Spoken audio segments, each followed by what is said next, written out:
This is real early, but it's... Oh, that's the usual. So, Look like you know what you're doing. I had the unfortunate I need one. Probably well into the Pacific Ocean. flight to come out to Dallas, so, Oh, that's- and then I had to stop by somewhere, so I had to rent a car. I got you. And, but there's something going on. Have you seen all the Escalades lined up around here? Okay, I think we're going to get started in just a minute, but before we get officially started, I'd like to thank Cisco for sponsoring our lunch. And by the way, you might have noticed everybody has a little Reese's Pieces at the table. That's Cisco, again. Russ has informed me that having standardized all the routing symbols, they're now moving into emoticons, and they've chosen Reese's Pieces as the layer 3 emoticon because it has a tasty peanut butter center, tasty chocolate as a layer 2 specification, and then protected by the foil cup, routing it as a datagram through the network. And privacy. And yes, and it's fully wrapped. It's fully wrapped to protect against privacy intrusion. So does that mean that Russ is the one who gave the chairman that really big cup? No. I would exceed the limit on gifts.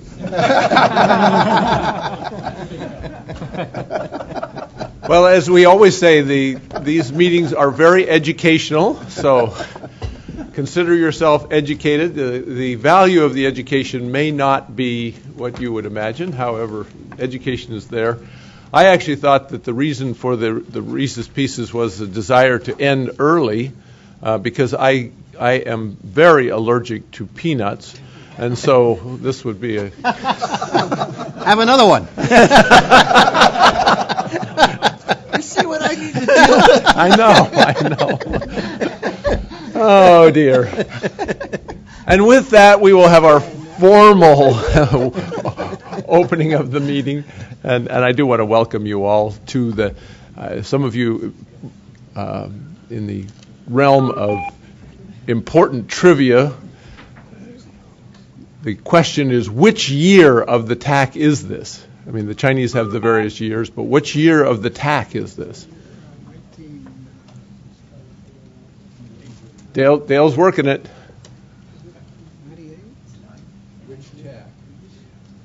No, the Federal Communications Commission Technological Advisory Council, the first. It was between 97 and 2000.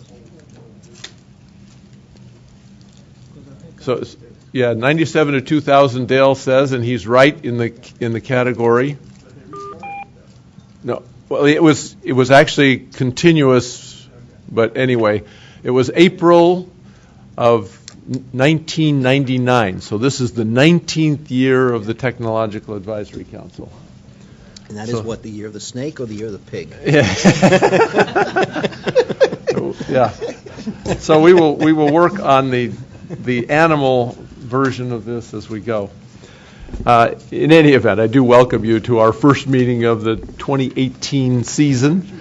And I will tell you that this is a pretty exciting set of working topics this year. Do apologize for the challenge that mostly comes to the three of us in getting this really put in place and put together. I will tell you, and some of you are already aware, that the chairman's office was very, very active this year in engaging and determining the working groups, as is very appropriate, since these are ultimately the chairman's work groups. We had proposed, and he and the team ultimately removed a couple of our proposals and added a couple more, and that's very fitting because it really assigns the ownership that the chairman's office has to the projects. But I think it is a terrific lineup, and having talked to several of you, it seems to be the unanimous perspective. But I do recognize, given our late starting getting this out, that this meeting will be more of a future view of what you're intending to do as opposed to a perspective on all of the things that you've already accomplished. Just one introduction and welcome is to Melanie. Melanie Tiano has taken the reins of our Mobile Device Theft Prevention Group after Brian's long period of carrying forth with that group. And, of course, he's moved on to another group, so he's co-chairing a group as well. We're keeping him busy, but we're delighted, Melanie, that you've taken that role, and hopefully this will be a very productive year for you and that team. We do have really a set of new topics this year as well, and that's going to be an exciting part. I will have to share on the personal side that antennas has been one that I've been lobbying for with my colleagues for a couple of years, and so I'm really delighted that we're moving into that particular arena. But I think all the topics are really great topics for this time around. We do, for the meeting agenda, and I guess we did get it out somewhat late in the cycle, but beyond the introductions here, we will have a very distinguished opening speaker who will present to us on the topic of what the FCC is doing with our recommendations. Who's that? You might want to talk about the battery power. Yeah. So Julie will be carrying forth on that one. Walt is nudging me here on one that I should talk about, and was actually on my little note card here to talk about. And we have 6 topics for this year, 5 of which are represented by you all today. The 5th topic is on power, which was a request from the chairman's office, and it's one that we had not delved into as a group. In fact, we mostly worked on radios and spectrum and things that are pretty tightly associated with that, be it IoT or Wi-Fi or satellites or even now drones. But this was a topic that I think is very appropriately something we should be talking about, but we didn't have anyone who jumped out from amongst our midst at the TAC to provide the leadership for that. We think we now have a line on that, but we're particularly slow in getting that one started, so we'll look forward to a report on that for next time around. Yeah, can I make just one comment on that? Yeah, this is an area that really is outside the expertise of a lot of the people sitting here, certainly.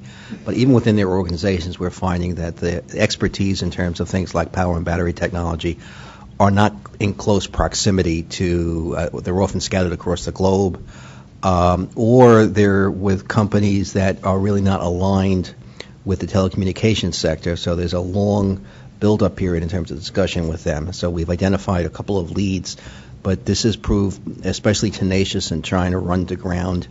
And maybe we've gotten too complacent with the fact that, sitting at the table, we have a fairly broad spectrum of technologies and expertise, and it's been relatively easy in the past to take a challenge from the chairman's office and turn it into a working group. In this case, just the stars just weren't aligned, and it's taking a lot longer to get organized. We're still pursuing it, and we got hopes that we'll come up sometime this year with a slate of representatives that can do this work, but it'll be outside the schedule that we're talking about with this set of people and these work groups that we're talking about today. So this is where I give Walter the encouragement. Walter, we got to get there. To which he says, have another Reese's Pieces. Yeah. Well, Marty. Remind you that I did volunteer to chair that group, and I do have a little bit of understanding there, so I just thought I'd mention that. Yeah, no, Marty really has done a lot. But you're already chairing it. Yeah, the reason, Marty, was that we really wanted to see the antenna work go forward, and we didn't want to we tried not to task people being co-chairs of two groups, that we just didn't find that in the past overly effective. But if you've got some ideas, I'll follow up with you after the meeting. Yeah. So that brings us to introductions. So why don't we make our way around the table? And I note that there are still several tent cards that don't have people sitting behind them, so we'll hopefully have those in attendance over the phone lines. But we'll first introduce those in the room, and our distinguished designated federal officer. Okay. This is Walter Johnson from the FCC. Michael Ha from FCC. Steve Lanning, Viasat. Shahid Ahmed, I'm with the IoT and 5G group here. Thank you. Mark Hess with Comcast. Rangam Subramanian, NTIA. Nomi Bergman with Advanced Newhouse. John Barnhill with Alianza. Reza Refi with Intel, sitting in for my colleague Jeff Forster, who couldn't be here today. Stephen Hayes for Ericsson. Motorola Solutions. Mark Bales from Visual Link. Marty Cooper, Dyna LLC. John Chapin, Robertson Associates, representing National Spectrum Consortium. Melanie Tiono with CTIA. Russell Jurek with Cisco. Brian Daly, AT&T. Lisa Guest, Juniper Networks. Adam Drobot, Open Tech Works. Marvin Serbu of Carnegie Mellon University, but participating here as a special government employee. Len Merrill, representing NTCA. David Young with Verizon. Yohan Nam from Samsung. Milo Medine from Google. Tom McGarry with Newstar. David Tenenhouse, VMware. Kevin Laddie, Charter. Dale Hatfield, Silicon Flatiron Center at the University of Colorado. Eric Berger, FCC. And Julie Knapp, FCC. Okay, we have a bridge. I'm not sure anybody's on it, but if anybody's on the bridge, could they announce, please? Lynn Claudy, National Association of Broadcasters. Jane Kelly, FCC. Could y'all put the mic a little closer to the speakers? It's kind of hard to hear on the phone. Okay, we will try. And Kevin Sparks, Nokia. Hi, everyone. This is Jack Nishelski from Qualcomm. Emil Cherian, FCC, Public Safety, Homeland Security Bureau.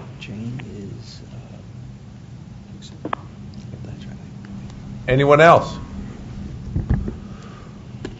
Walt suggested he wasn't sure anyone was on. We have quite a group out there, so that's great. We'll try to ensure that we do speak into the microphone and that we do give opportunity for those on the phone to interject your thoughts, because it's important to get everyone in the group involved.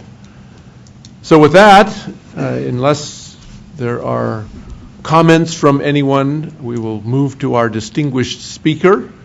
And Julie is going to share with us thoughts from the FCC, and this really is an important component, because we do all this work through the course of the year, and then there's always the question, well, what happens to it? And actually there's quite a lot that is happening with the recommendations that have been generated from the group. And Walter actually pointed out as well that sometimes it's not an actionable recommendation. We really beat the drum on actionable recommendations, and I'm probably the lead drummer on that. But at times, just some of the information that we bring forth as background can be as valuable to the Commission as the recommendations that we make, because of some activity that subsequently the FCC is involved in. So, with that, thanks. Julie, you're on. Thanks, Dennis. First of all, I want to thank the TAC and all of you for the hard work that you do. I know over the years, each year has been a ton of recommendations, so if you just slow down a little bit, life would be a lot easier for us over here. That's a joke. But we do take the recommendations seriously. I'd just be mindful that, particularly as I was going through the recommendations from last year, that there are high-level recommendations and then sub-recommendations and so forth. And sometimes some of these may require rulemaking or policy shifts that are going to occur, over a period of years. Sometimes there's a broader group of stakeholders than just the TAC. But all of the recommendations, all of that work is considered by the staff and the Commission broadly. It may not be quite as obvious, but we've got staff from across the bureaus and offices that have been supporting this work and have been participating in the working groups. And I think aside from the recommendations, we're always learning from all of you. So rather than going through the details of the recommendations from last year, I tried to distill them down to the high-level points. So don't be offended if you think that we didn't notice something else, because it would be a lot longer than a few minutes. So the work group on broadband deployment technology challenges recommended that we implement an economic council to advise on rural costs and improve infrastructure and information provided to the FCC to support broadband planning. And some of these things I'm going to talk about were actions that the Commission actually had underway. They may not have been as a reflexive response to the TAC, but they were certainly in concert with things that were going on here. So there, the Commission is implementing an Office of Economics and Analytics, so that's kind of addresses the place where we can do stronger economic analysis. We announced the release of the new broadband deployment map. We've been working with the U.S. Geological Survey on potential uses of LiDAR data, and we're going to forward the recommendations from that group onto the Broadband Deployment Advisory Committee as well. So the work group on removing obsolete or unnecessary rules recommended that the FCC should use consensus-based standards as an alternative to traditional regulatory processes and look towards streamlining regulatory process. A lot of the recommendations there had to do with the equipment authorization program and making some changes there. That's been an ongoing process through the years, so we certainly are considering some of the recommendations there. They probably would need to be implemented through rulemaking if that were to happen. On the standards front, I think we are consistent with the theme of using industry standards where appropriate. We actually participate in standards activities maybe more than meets the eye. So, for example, we have folks that attend 3GPP. We've been very active in the C63 development of the testing standards that we use for device certification. In the Citizens Broadband Radio Service, one of the ideas that actually came out of the TAC was to have a group of stakeholders develop details and so forth, manage interference and so forth, and that has actually been happening in WinForum to develop all the details of the CBRS and Spectrum Access System implementations at 3.5 gigahertz. And when we ran into some of the disagreements on issues like LTEU and LAA and Wi-Fi sharing and all, we really pushed to industry to try to resolve those things rather than do it through a regulatory process. So we're a great believer in standards and relying on them where we can, and I expect we'll continue to do that. The working group on mobile device theft prevention proposed further work with industry to achieve goals of combating device theft and supporting the needs of law enforcement and examining problems in the international use. There were a lot of the discussion was how could we connect better internationally. And so we've been looking at things here when we meet with counterparts around the world about broaching this topic, as well as trying to find ways that we can reach out to law enforcement to improve this overall process. And of course, we recharted the group for this year to continue the work. Anybody getting tired yet?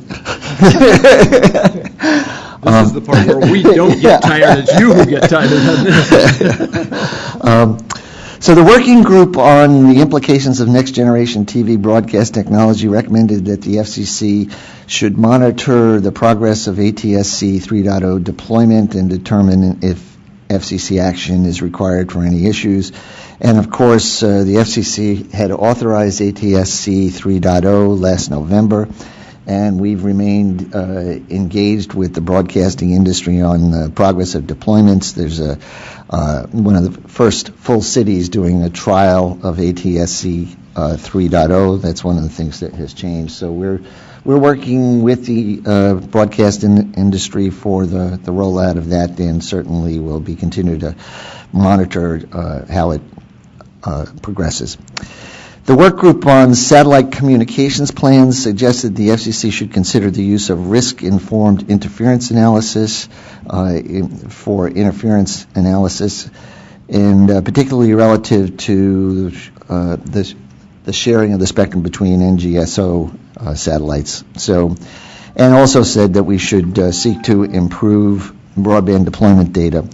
So the Commission had adopted provisions for NGSO and basically tasking the industry to work up the details of sharing and the interference analysis, and certainly I think some of the players are aware of the potential for using risk-informed analysis as part of that process. And we're continuing to improve our broadband deployment with resolution now to cover down to the census block level. And there's still further improvements planned there. Now, we did a couple of things, I think it was in the last 2 years, actually. One, where the TAC issued a public notice inviting comments on some ideas. We had done one on noise. I think it must have lost track. It was the year before last, I think. Yes. Yeah. And then last year, we had issued, well, actually did two last year. One was on collecting information on unnecessary or obsolete technical regulations, and then the other one was on spectrum policies. And one was a TAC recommendation, the other one was an FCC public notice. Right, okay. Instigated by them. Right. Yeah. So the comments and replies on the spectrum policy statement came in, I think, just kind of the middle of February, so the staff is still analyzing those. It's probably not a great surprise to you that there were some different viewpoints on things that the TAC recommended, so we'll take a look at that and try to figure out what we do there.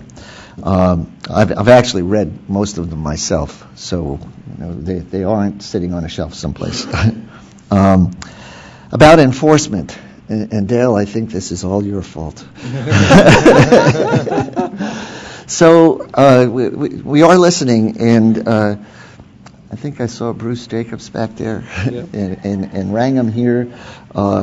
They took the lead in organizing a workshop on the federal side that was looking at how is it that we can identify interference, prevent it, and resolve it when it occurs.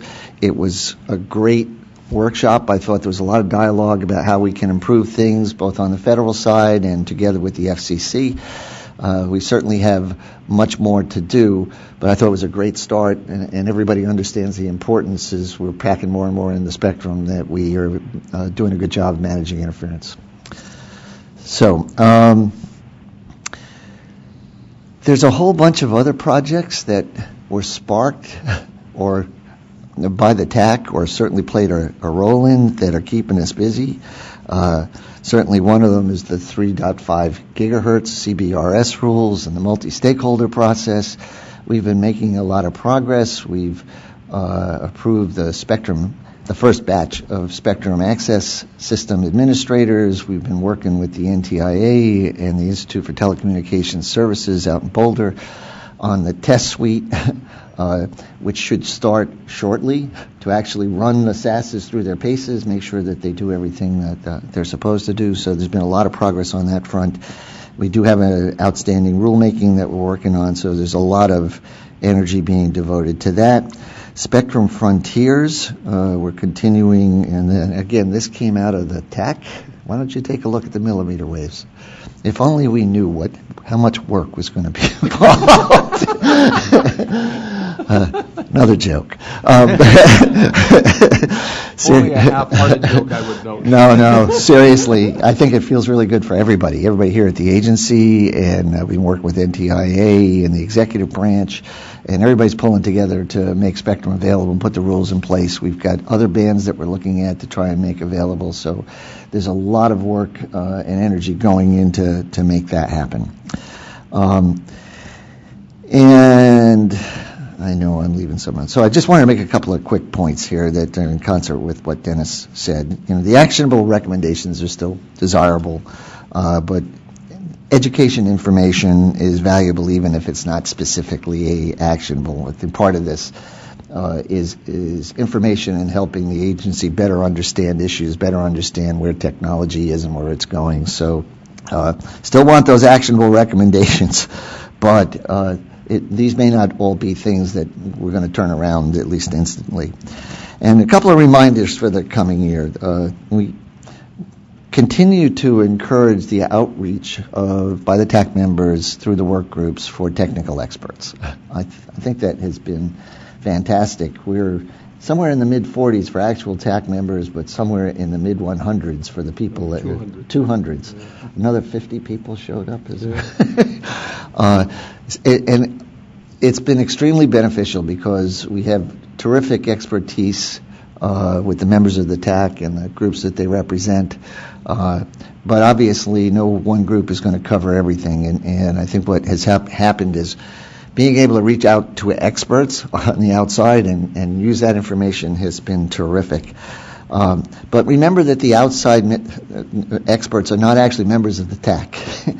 And so it's the TAC members who are making the recommendations. And consensus is desirable, but it's not required to support the work group recommendations. So I'll stop there. Again, I want to thank you for all of your work. As Dennis mentioned, I think the chairman's office has been actively engaged. At least a couple of these topics came from the chairman's office that would just reflect important at that level.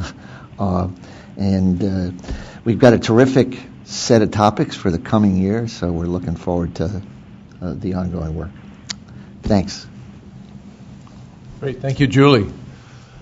I'm going to go ahead and pause and remind everyone we have a protocol that is certainly a TAC protocol, but others as well. If you have a question or comment, feel free to raise your tent card, and that applies even to Julie's opening. If you do have a question or comment for Julie in the room, I'm not seeing cards jumping up, but as long as it's not Walters. Yeah.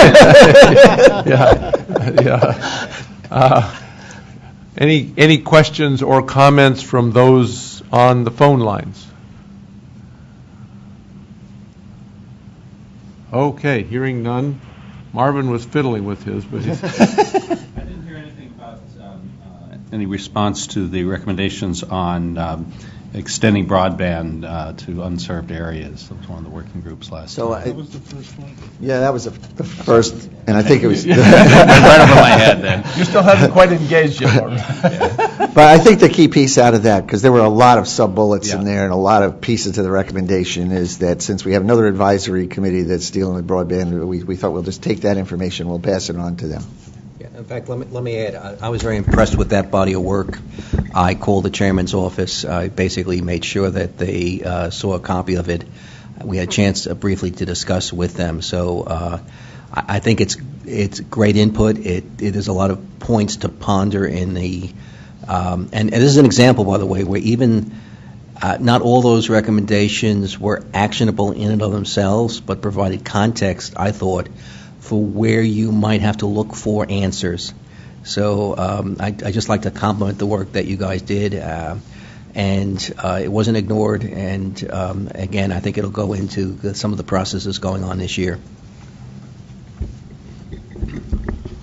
Okay, very good. Let's launch into our working group reports, and appropriately we'll start out with Marty Cooper. Marty asked about being first. He said, I assume that was because antennas starts with A, and that would be the first of the alphabet. I told him no, it was just because... No, it's near field effect. Oh, near field effect. No. I just told him it was because it's Marty Cooper. We got to have Marty lead us off. Greg Lapin is co-chairing this, and he's not able to be here, so Marty, take it away. Yeah, thank you, Mr. Chairman. Actually, my preference is to be last, so that when everybody's finished, I can explain to you what they meant to say. We'll remember that for next time. Thank you. So, having said that, this is the antenna group. Do I have a clicker, or I just ask for the... Well, it's coming around. Well, while the clicker's on its way, there we have a runner. There's no doubt that... yeah, that was a... Thank you. Yeah. Never. This is our working group. There's no doubt that antennas are without question, the oldest subject here, because as long as there's been radio, there have been antennas. And so there's been a lot of time to come up with antenna subjects. And the staff has really worked hard to fill up our agenda, which starts out with antenna. Let me, well, I can do this.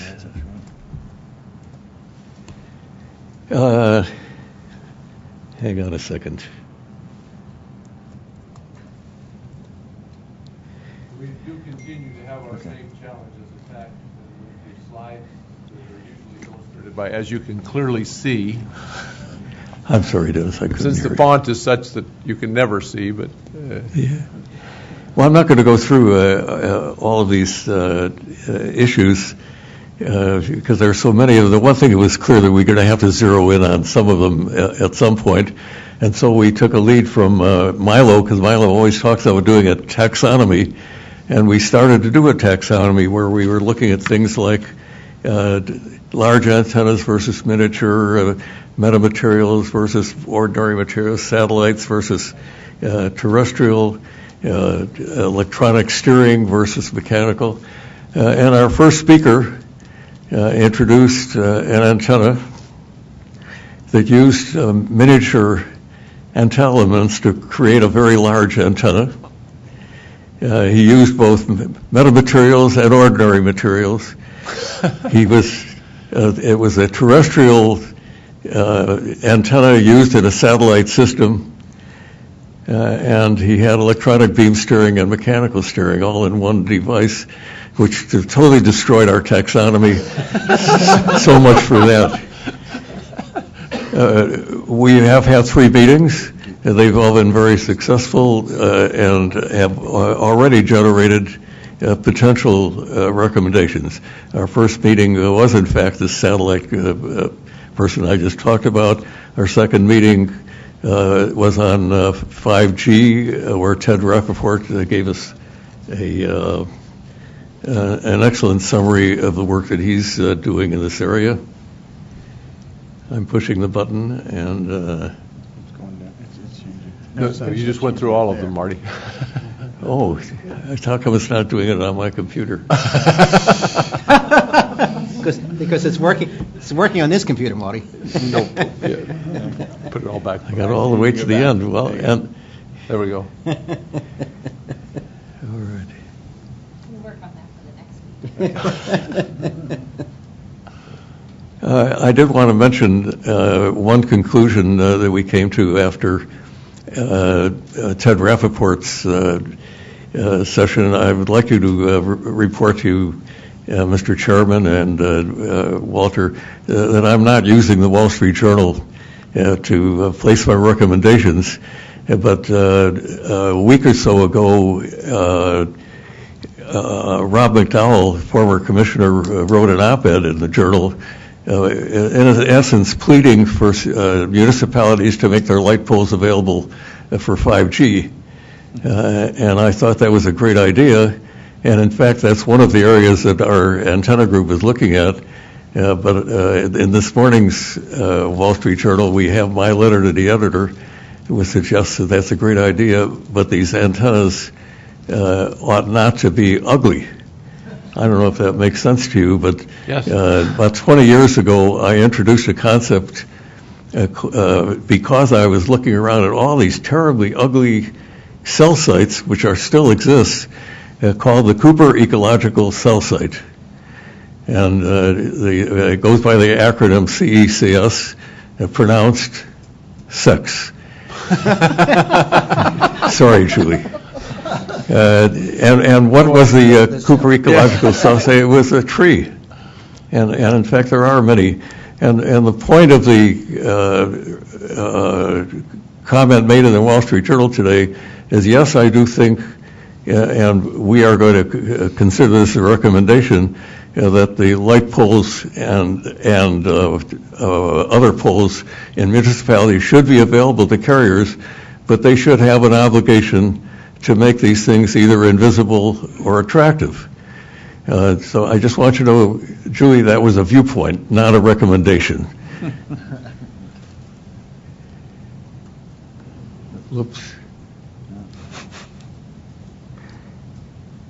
You can all read the antenna development, so I'm not going to go through them individually. We are, in fact,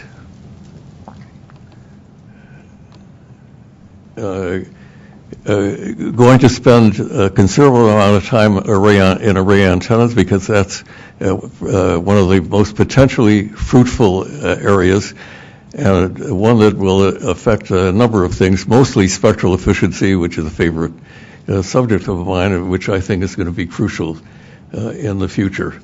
We're also going to talk about metamaterials, although I'm not sure anybody really understands what a metamaterial is, but we're going to do our best. And of course, millimeter wave antennas are going to be an important issue.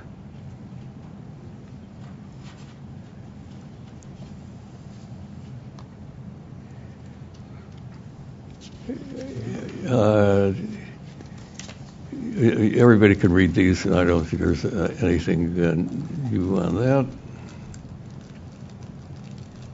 We have enough speakers now to keep us going for at least the next 3 or 4 months, and if anything, we are going to have more speakers available than we have sessions, and in fact, we will be generating some white papers independently of the speakers, just because there is such a rich source of materials available. The 2 speakers we've had so far were Ryan Stevenson and Ted Rappaport. Both of them were superb, and we're hard-pressed to manage these speakers in just 1 hour. Here are some additional speakers. Among the subjects we're covering, because virtually every subject that we've come up with overlaps with one of the other working groups. And so when we talk about miniature antennas for cell phones, that also involves array processing, and so it's going to be a very interesting thing. I think we've already talked about the fact we are going to have some white paper as well as our recommendations, and we're considering the possibility of a workshop as well.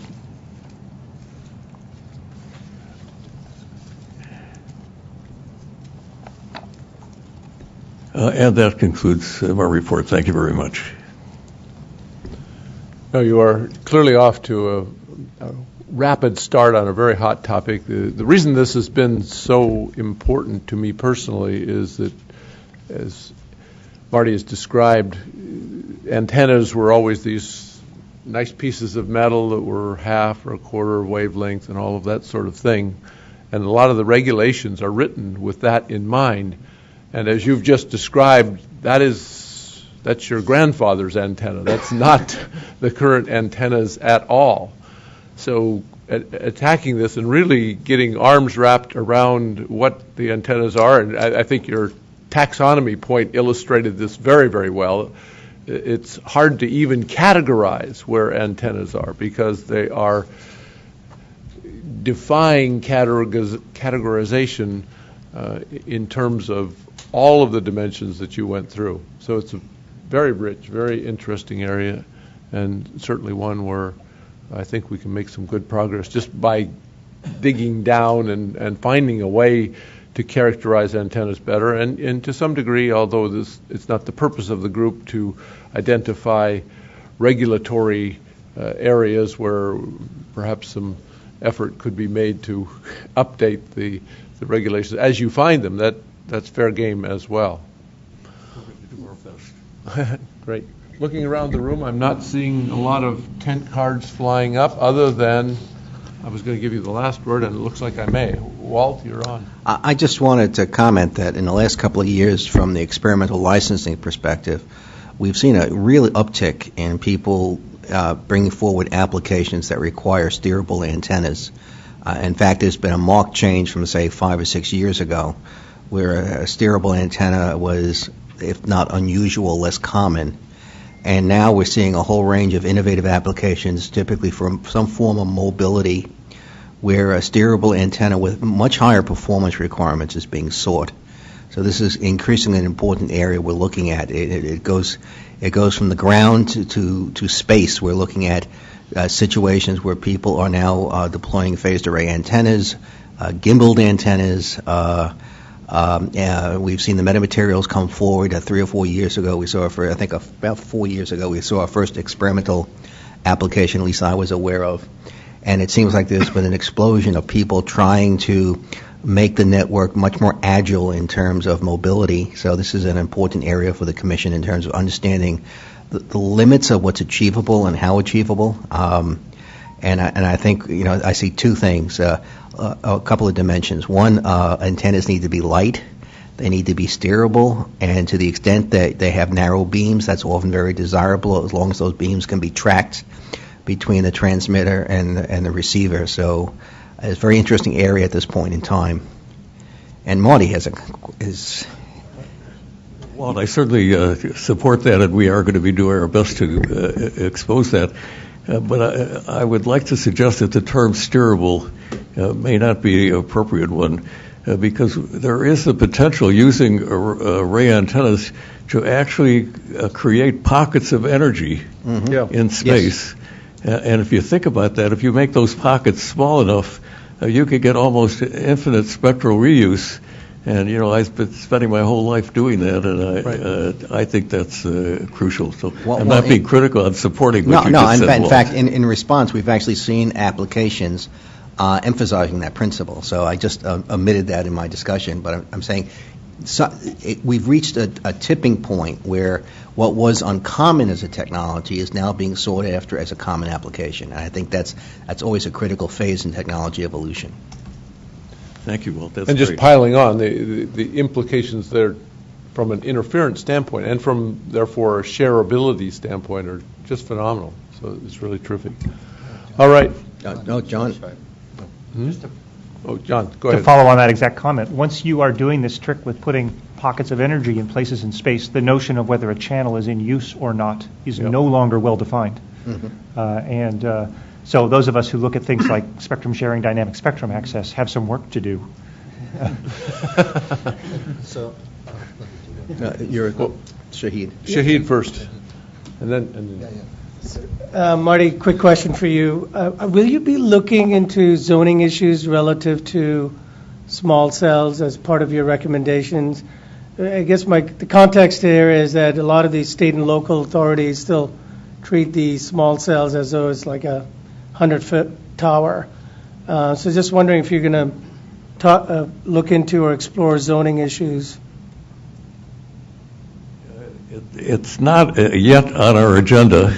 But as we pursue it, we're going to look and see whether that's important or not. But it certainly overlaps what I just talked about with regard to the light posts. David? Actually, I was going to ask about the same issue and encourage you to, I think you seemed like you were half joking about the aesthetic aspect. But no. One of the things I can see certainly going on as these things are rolling out in California is I think the industry is setting itself up for a backlash as people are sort of, taking pole attachment rights, building poles that are much higher, putting very large over-engineered systems on them. I'm seeing sort of proposals that are kind of way beyond what's required, and eventually that's going to come back to hurt the industry. So I'd really like to encourage you to take a look at this. Mark? Just let me suggest that I was certainly not joking. I think it's a very serious issue, and it's been troubling me for 30 years. No, I knew you were serious. I thought you were half joking about whether or not the committee would look at it. We did have in the Rappaport presentation that came in, the recommendations at the end of that came in for what they thought. There was jurisdictions should only charge cost recovery, not generate revenue for public utilities, and there were also some recommendations on shot clock and easements and right-of-ways that came in that presentation. So there was a little bit of stuff that's at least been talked on. We are going to try to get all the viewpoints. Are there those on the line that would like to bring their questions forth at this point?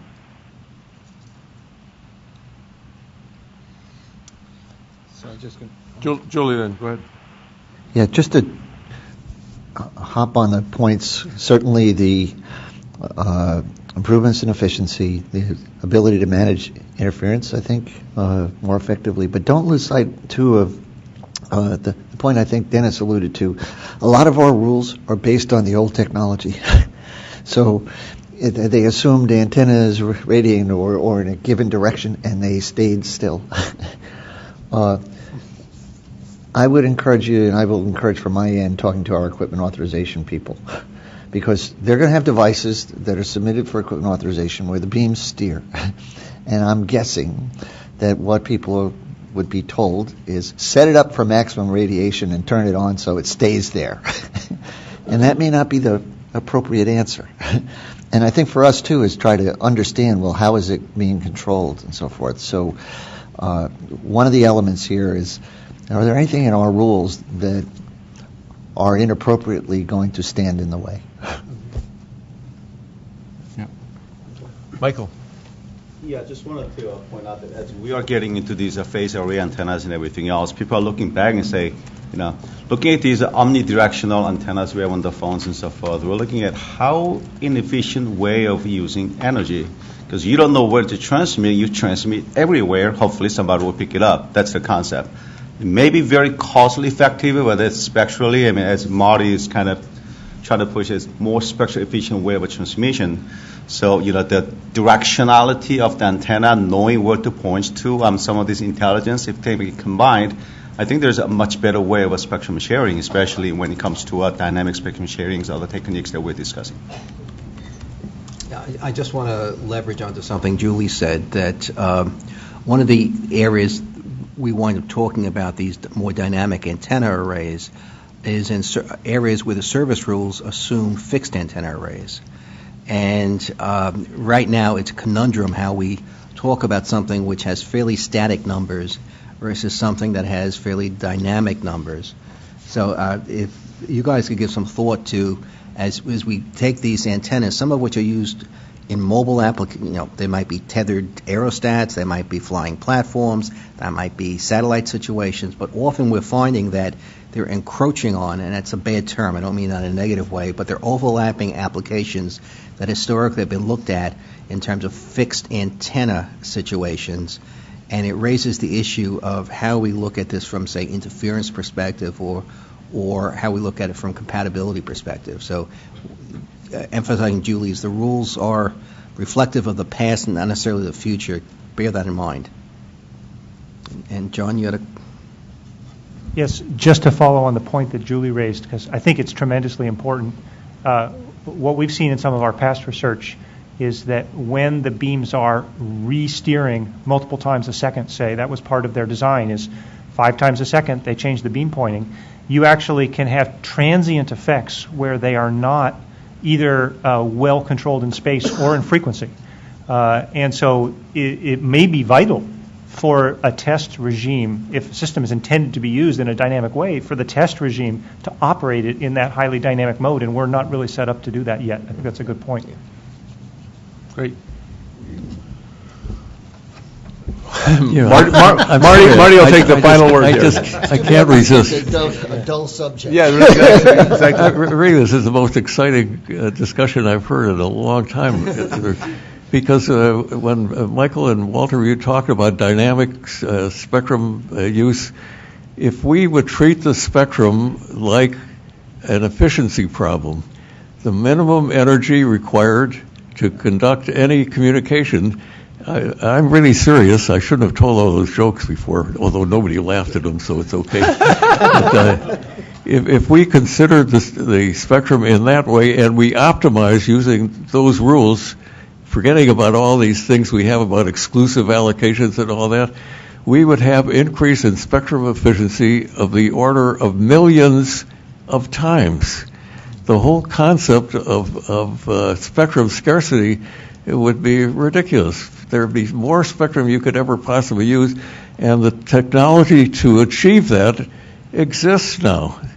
So there is a real challenge, and anything we do to kind of push that along, I think, is going to be important. Oh, well said.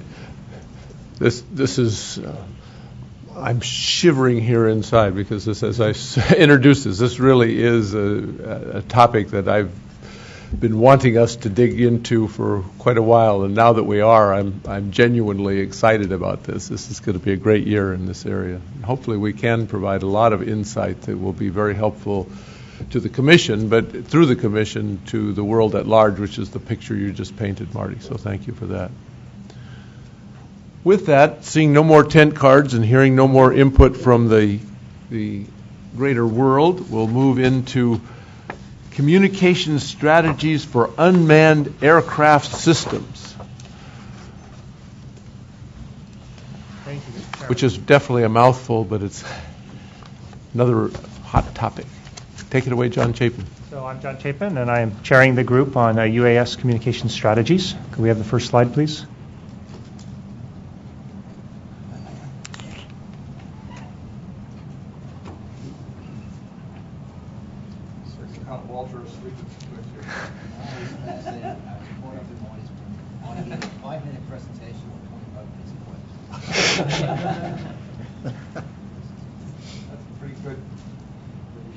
Pretty good ratio.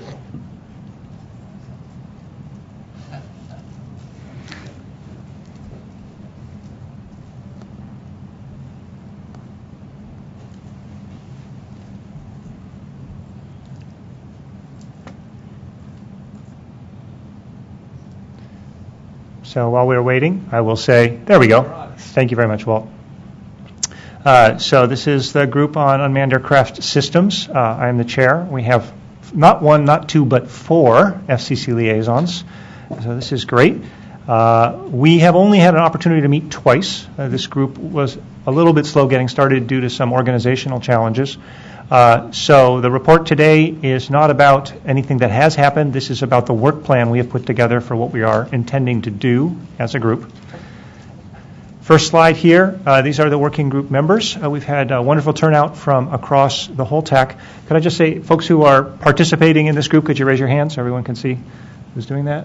See, yeah, all the way around the table. Wonderful. Thank you. Okay. So to start with, we had a set of topics that were recommended to us by our stakeholders, both the chairman in his original memo chartering the group and by some strategic guidance we received from OET. The high-level bullet of what we're trying to do as a group, generally study the spectrum issues for UAS. And a key thing to identify here is that it's not just the control of the UAS, what is technically called control and non-payload communications. This is also the payload communications for the things that people actually are intending to use the UAS for. So it's a very broad mandate. There's a number of specific questions. And really one that is a driver for many of the people on the committee is the second one listed here. Which UAS activities can be carried out using existing systems or services? That includes commercial mobile radio systems like LTE and 5G eventually, but also land mobile, satellite, aviation bands, GNSS, and so on. So I anticipate a fairly significant focus on that particular question. But there's a number of other questions that we've been asked to look at that you can see here. And they continue on to the next slide as well. And indeed, as was with this discussion on antennas, one of the first questions is what taxonomy is appropriate in this space. This is a very complex, rapidly evolving space. There's been a tremendous amount of work by the FAA, by private industry groups, and the FCC is hoping that this effort by the TAC can help make some sense of this very broad and diverse space.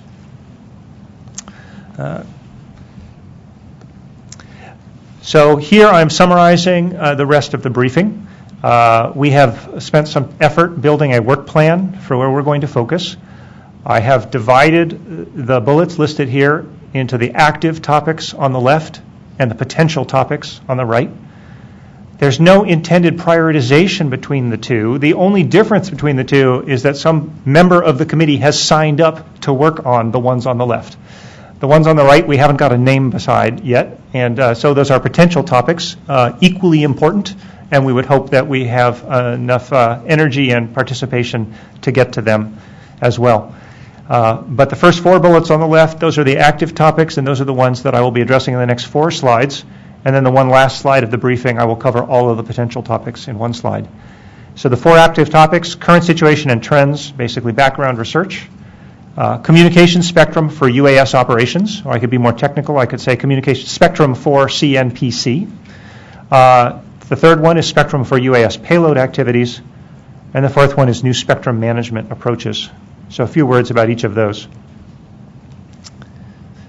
So in terms of the current UAS situation and trends, again, starting with the taxonomy issue, what are the various categories, not just of the equipment itself, but of the operators and the usage that might be relevant from a regulatory perspective. And then trying to get a handle on what are the use cases and how is it being used, where is it going in the near future. How is traffic management done today? If we're really concerned about control and non-payload communications, which is all safety issues, then there's a very strong intersection between the communication side of this and the traffic management side. So we're looking to learn about how that is done and report back on that to the FCC. We'd like to assess all of the spectrum-dependent activities that are associated with UAS. Some of them occur on the air vehicles themselves. Some of them occur on the ground in order to operate or take advantage of those vehicles. Also some investigation into what are the ongoing experiments and what are the anticipated technical innovations. Next slide. Communication spectrum for UAS operations. Again, a real focus of interest in the group. Mapping the current and near future bands. Looking at what are the requirements for reliability, which may be different from the other ground kinds of communications we've done in the past.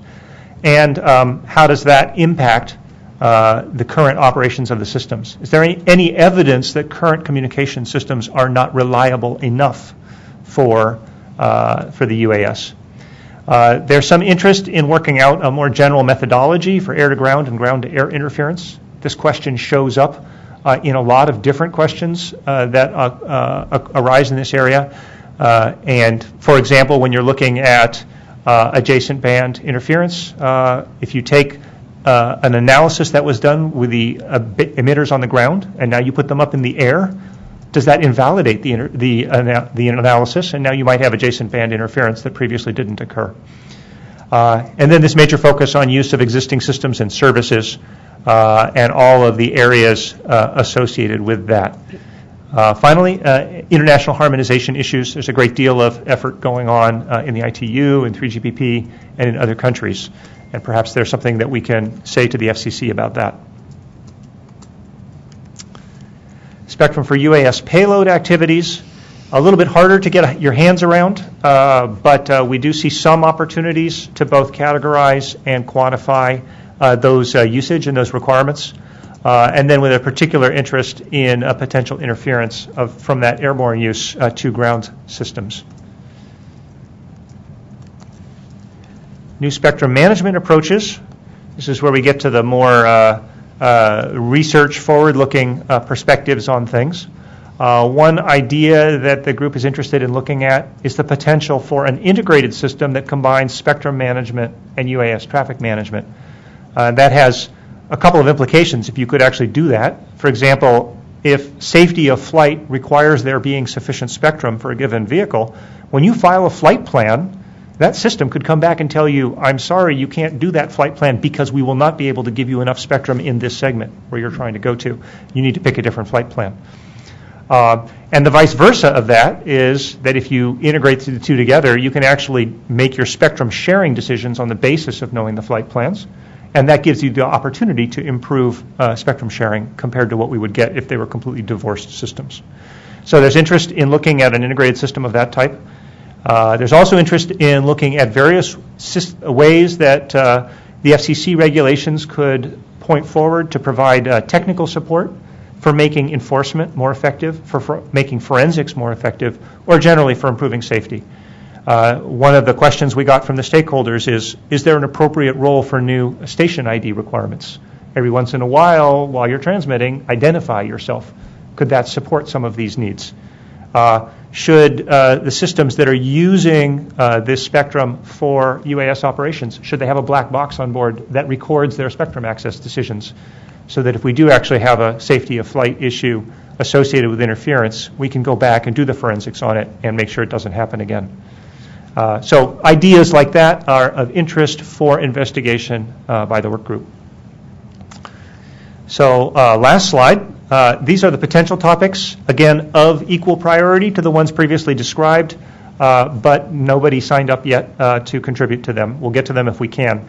The first one is the various implications on spectrum issues of the detect and avoid requirement. Detect and avoid is traditionally done with radar, but there's all sorts of work being done on using communications-based methodologies for doing this as well. We can think of, in the large-scale aircraft systems, the ADS-B, where you're actually sharing information about your current location as a broadcast that others can hear. So on the radar side, if you start having large numbers of small systems using the radar spectrum in close proximity to each other, does that new usage pattern require modifications to the airborne radar regulations? On the communications side, what are the implications for regulations of that CNPC if, in fact, you're using it for detect and avoid? There's an interest from our stakeholders about other questions about radar for UAS, not just the airborne ones, but also the ground ones. Maybe this is a place, since we now need to track large numbers of very small things, perhaps in urban areas, do we need millimeter wave radar? These are all open questions that we've been asked to look at if we have the resources. In general, other FCC regulations that apply to UAS, such as equipment certification and operator licensing. On the upper right there, UAS detection and interdiction is tremendously important. Many people feel that you cannot have a successful large-scale deployment of UAS if you don't have an effective means of keeping them from flying where they're not supposed to go.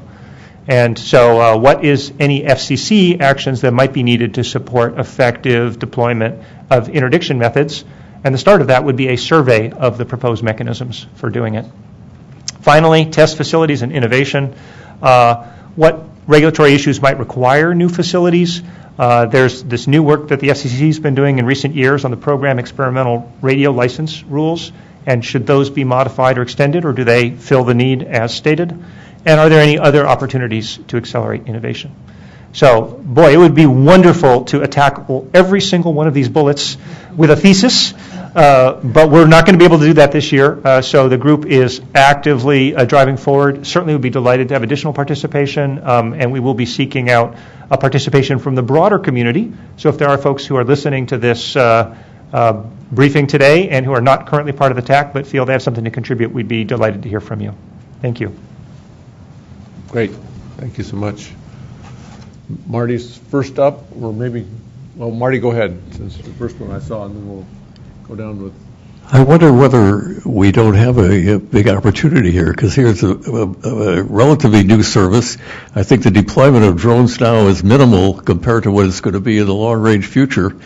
Is there the possibility that the FCC could require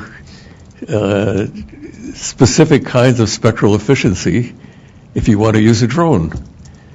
I don't know if that, the cost is no longer an issue. Michael and Walter mentioned that. The ability to do, as an example, it's not the only way, but the ability to do smart antennas with a consumer device has already been demonstrated.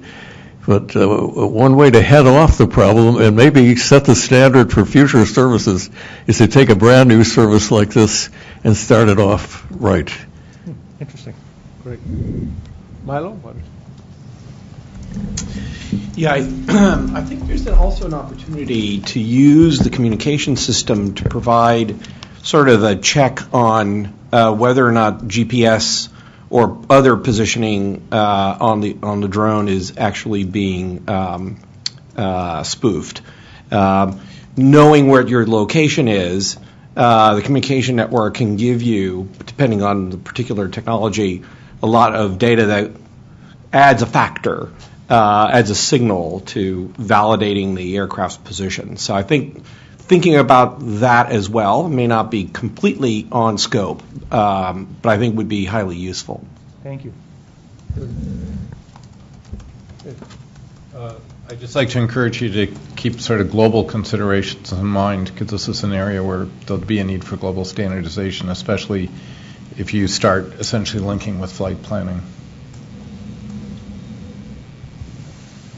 And Dale Hatfield. Two things. I know sometimes I sound like a broken record, and I will again because I'm bothered by enforcement. And I will say that Milo stole some of my thunder. But when I read it, it says, when a UAV detects and reports interference, what happens next? Okay, the event has occurred. Well, who picks it and carries it from there? Who does it?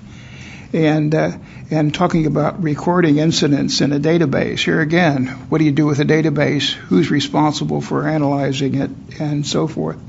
Sort of that black box idea. And as you know, I've always been particularly concerned about the jamming, both regular jamming and smart jamming on the control channels and so forth. And it bothers me when you're talking about high-value targets like transport hubs and so forth, that you want to make sure that the system that's telling you to go somewhere is really the system you think you're talking to. So I would just reiterate what I think Milo was pointing to, the importance of the importance of looking at the spoofing and jamming issue. Now there may not be a problem, but I don't think we should ignore it. Marty and I also probably ought to have a separate conversation at some point. I get a little nervous about this notion of efficiency. You can be very efficient at doing the wrong thing. And this gets back a little bit to the risk-informed interference analysis. In other words, you may really be doing something that's really good, but it may not be the right thing. It may not be where you really want to put your resources. So I think we have to be a little bit careful about how one might define efficiency when there's these other considerations as well. I think that does it. Thank you. Great. Thank you, Dale. Questions on the phone line?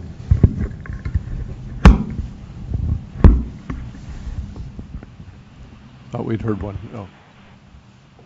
Go ahead. Stephen Hayes Erickson. The FAA has been looking at this for a while. Have their drone advisory group of RTCA. How is this being coordinated with the FAA activities, or what's the interaction between these efforts? Well, we are just getting started, but our FCC liaison, one of them is Tim McGuire, and he is actually the person from the FCC who's been very closely involved with the RTCA activities. And so we're working through them, and we are hoping to have a briefing from RTCA folks in the very near future, and we will start figuring out what that coordination should be. Stephen, this is the point, too, that John actually made earlier. If you know of people that you think should be involved, please, because it sounds like behind your question there was perhaps someone you had in mind, but please do pass that word along to John, and we'll get them engaged. You still up? Yeah. Well, go ahead, Walter. I just wanted to pass along an observation that I've been involved over the last year or so with various agencies, either on expanding the drone market or taking drones down out of the sky. It sort of makes you schizophrenic.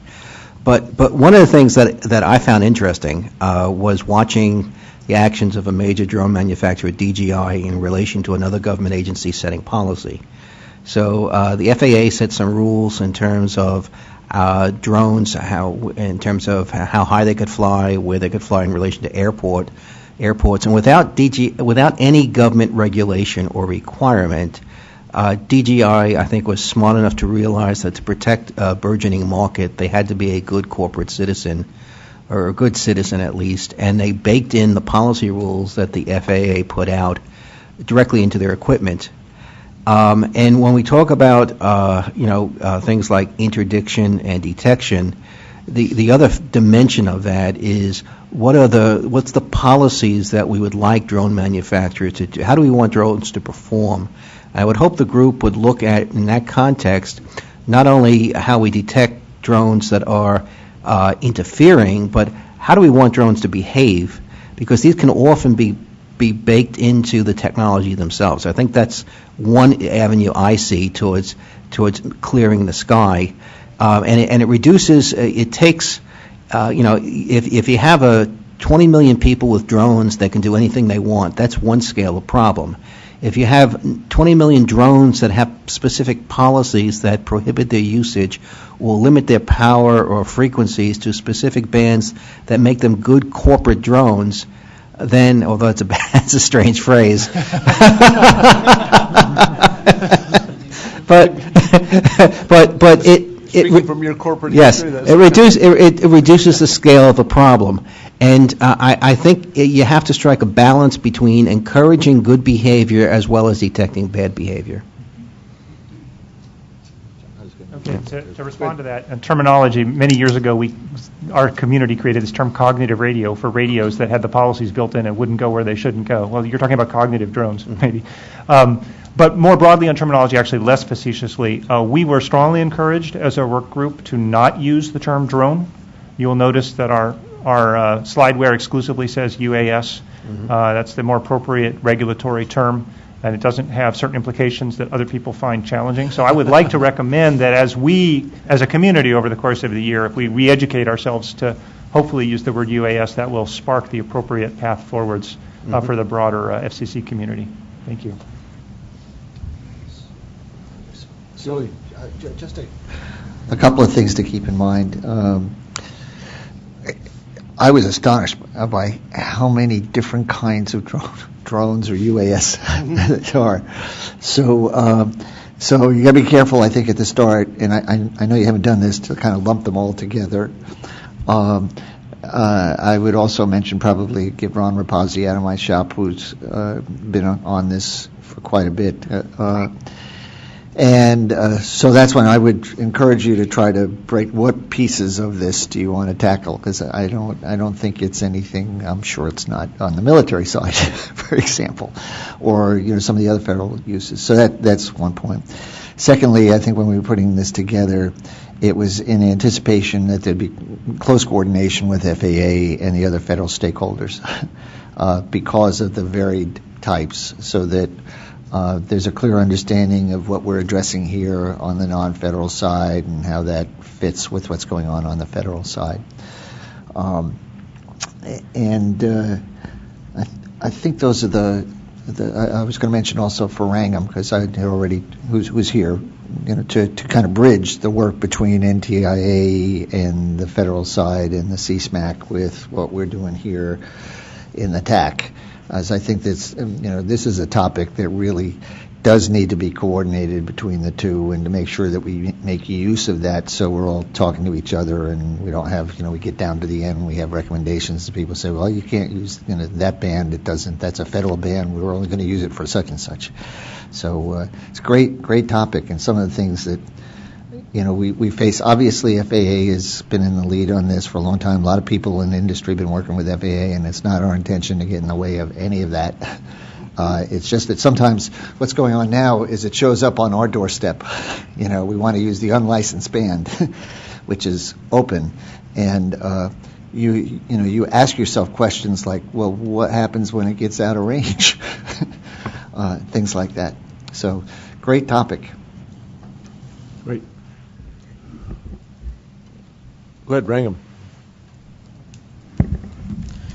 Just a few quick comments. So, yes, one of the things which, there are a lot of topics. Obviously, John said that we're not going to be able to do everything this cycle, maybe potentially next cycles. But I think what is the kind of applications that we want to support at what time frame and what are the kinds of, for example, public safety, emergency preparedness, emergency response has got a lot of things going on, and I'm sure that community is looking at that. And there are a lot of other federal applications that the federal community is taking to look at. And the other topic which has come up, which NTIA, for example, had a few multi-stakeholder meetings, and I'm sure I'll put you in touch with them so that you can have a briefing for them, is on privacy issues. Depending on the kind of applications, privacy can be a problem. And how UAS can impact privacy might also be a concern for this team. Thank you. look forward to that information. David? Thank you.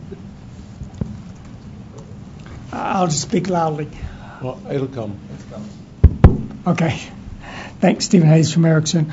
I noticed that some of the topics that you have, one of them is identification, and another one is the sort of more global area of UAS traffic management.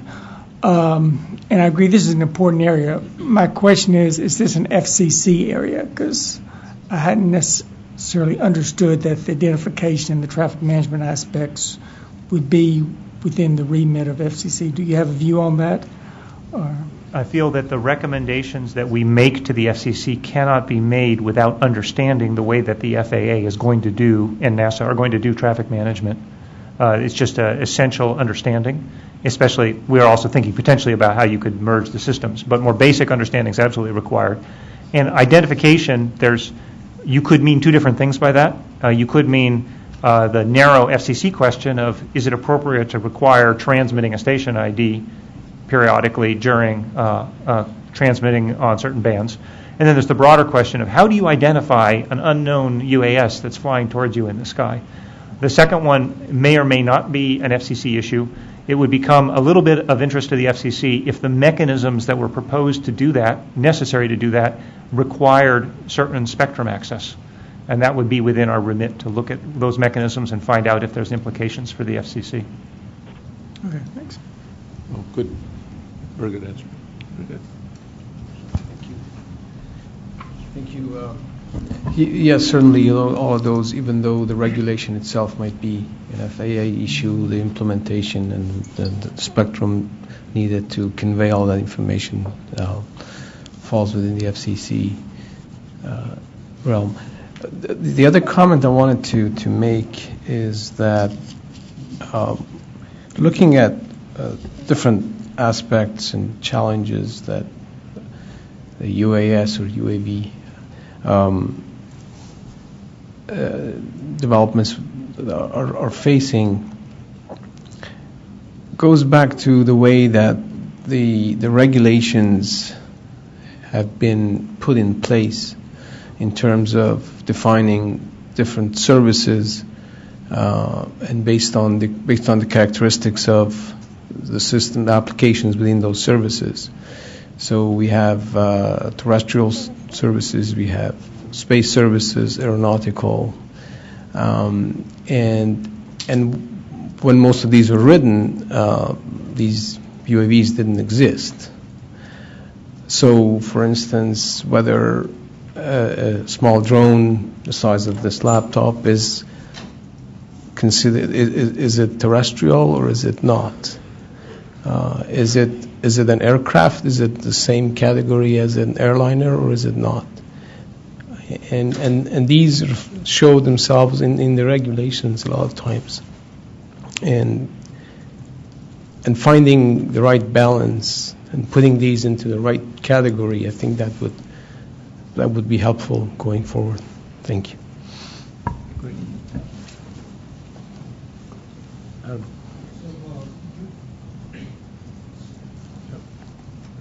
Go ahead and slide it over.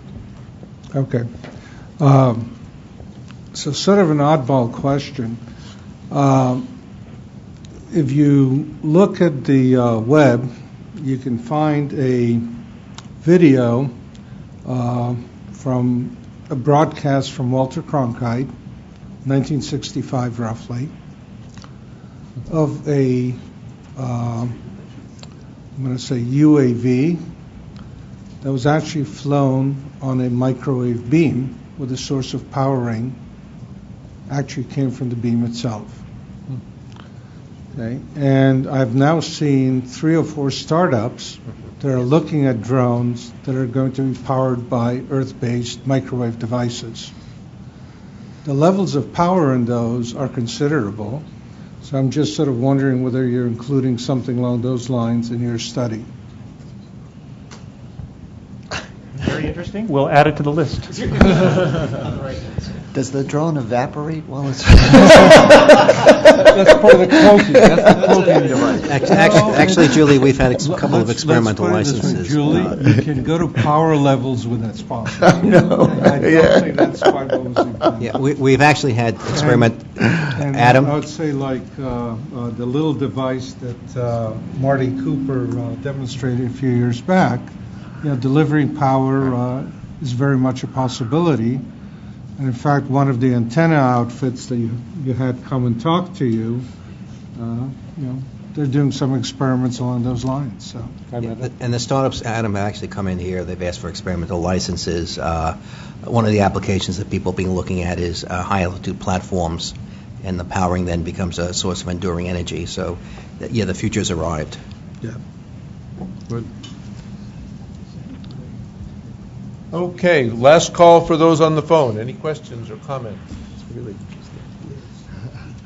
All right, let's move on then from, and you're going to have to work on, one last comment, you have to work on determining whether your CSU is your acronym or whether you're CSUAS or you could. That's important.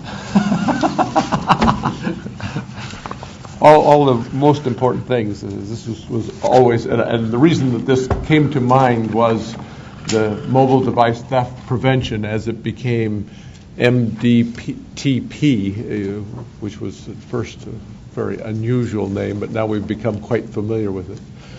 So with that transition, Melanie, your first opportunity to address this body. Thank you. Again, good to have you with us. Thank you very much. I'm excited to be here. As the newest member, we got off to a slowish start. We really just got started. We've had one call so far. I have been digging in my robust 2 weeks as chair of the MDTP working group, so appreciate the leniency, at least until I have a printed name card with the rest of us. I thought it was very stylized. It is. It's unique. I stand out. Maybe it was yours. No, I'll take blame for the handwriting. I apologize. No, I like it. I'll keep it and put it in my office. So I will provide an overview today of what we have decided so far the working group will look at for the upcoming year. We, again, have a very impressive list of participants, and I won't read them all.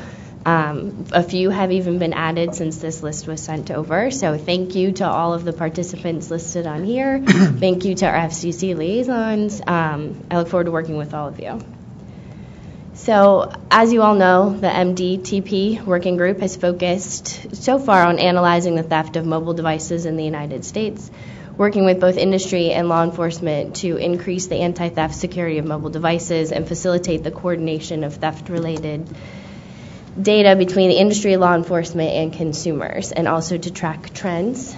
This work has led to the alignment of theft prevention features among smartphone manufacturers, which include the ability to remotely wipe devices of any personal information, to render a lost or stolen phone inoperable, and to prevent reactivation without authorized users' permission, and also the ability to reverse these if the device is recovered later by the authorized user. This work has also led to the initial development of an industry-supported mobile device information portal that coordinates theft data among the stakeholders, also known as the Stolen Phone Checker. The Stolen Phone Checker was officially launched last May, and in its first year, so as of today, more than 265,000 devices have been checked using the database. While these initial efforts have been impressive, there is clearly still more work to do, which is why we're here again.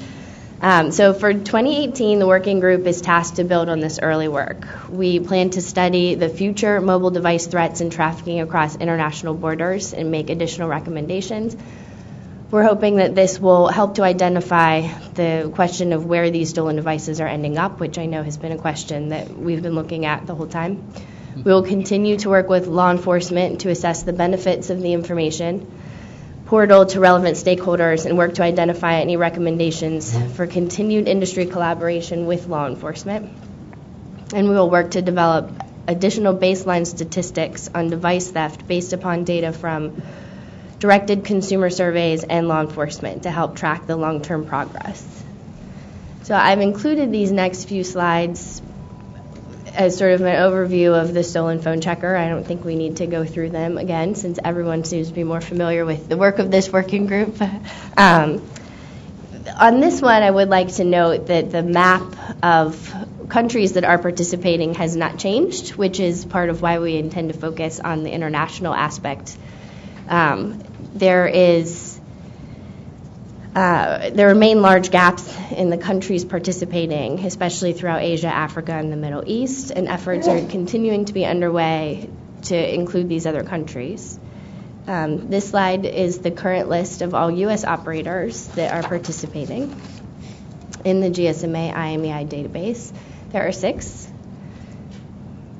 So for 2018, we plan to focus on 3 core areas: combating theft and trafficking of stolen mobile devices across the international borders, and work to better identify where these devices are ending up. We're going to refresh our statistics to assess the impact of available solutions and identify improvements. So as of now, on the international efforts, we want to focus on increasing our international collaboration, both utilizing the FCC relationships, as Julie mentioned in his opening, with foreign regulators, and possibly through hosting or joining international conferences, which I know has come up a few times, whether that would be a good approach here. So we will look into that. We want to continue to increase our engagement with law enforcement, analyze future threats and consequences of mobile phone theft solutions, and identify any additional studies to address the challenges of tracking where these devices go, with an emphasis on the international collaboration. We want to refresh our statistics to further study whether mobile device theft is continuing to decline since these efforts have been implemented. So as we reported in December, there has been a promising 50% decline of smartphone robberies in at least one major U.S. city. So clearly these statistics from one city are not sufficient to determine the overall impact of the available solution, so we will focus on obtaining additional statistics. To achieve this, we plan to refresh law enforcement information and including possibly selecting a sample list of cities to reach out to and identify trends that they're seeing in their jurisdictions. And we will also review the annual CTIA survey results. As you all know, CTIA conducts an annual survey that provides statistics on consumer awareness and action by soliciting information regarding the adoption of anti-theft security tools. These results continue to show improved consumer adoption rates, and we'll be conducting the survey again shortly this year, and we'll share those results with the working group. We will also continue to assess the effectiveness of the information portal, the stolen phone checker, and the other available anti-theft solutions to identify any recommendations for future improvements. It's been active for a year, so we think this will be a good time to see how effective it has been. One area that has also been flagged as a possible improvement on the device is to see how the stolen phone checker may be used to combat contraband phones, which I know has been a focus of the FCC. Outside of these primary core areas, we want to continue to engage more operators both domestically and internationally and see if we can get some more color on that map that you saw before. We want to continue to explore what 5G may offer in terms of any additional solutions and continue to improve our discussions with law enforcement. So that is our plan so far, and I'm happy to hear any questions.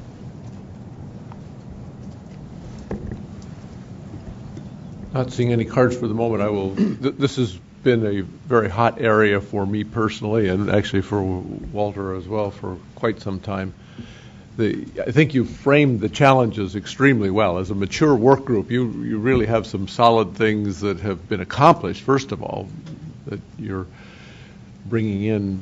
But still some of the challenges have been nagging challenges from the very first day we engaged on this topic. And so they're very intractable challenges to move forward with. But we're really looking forward to the progress.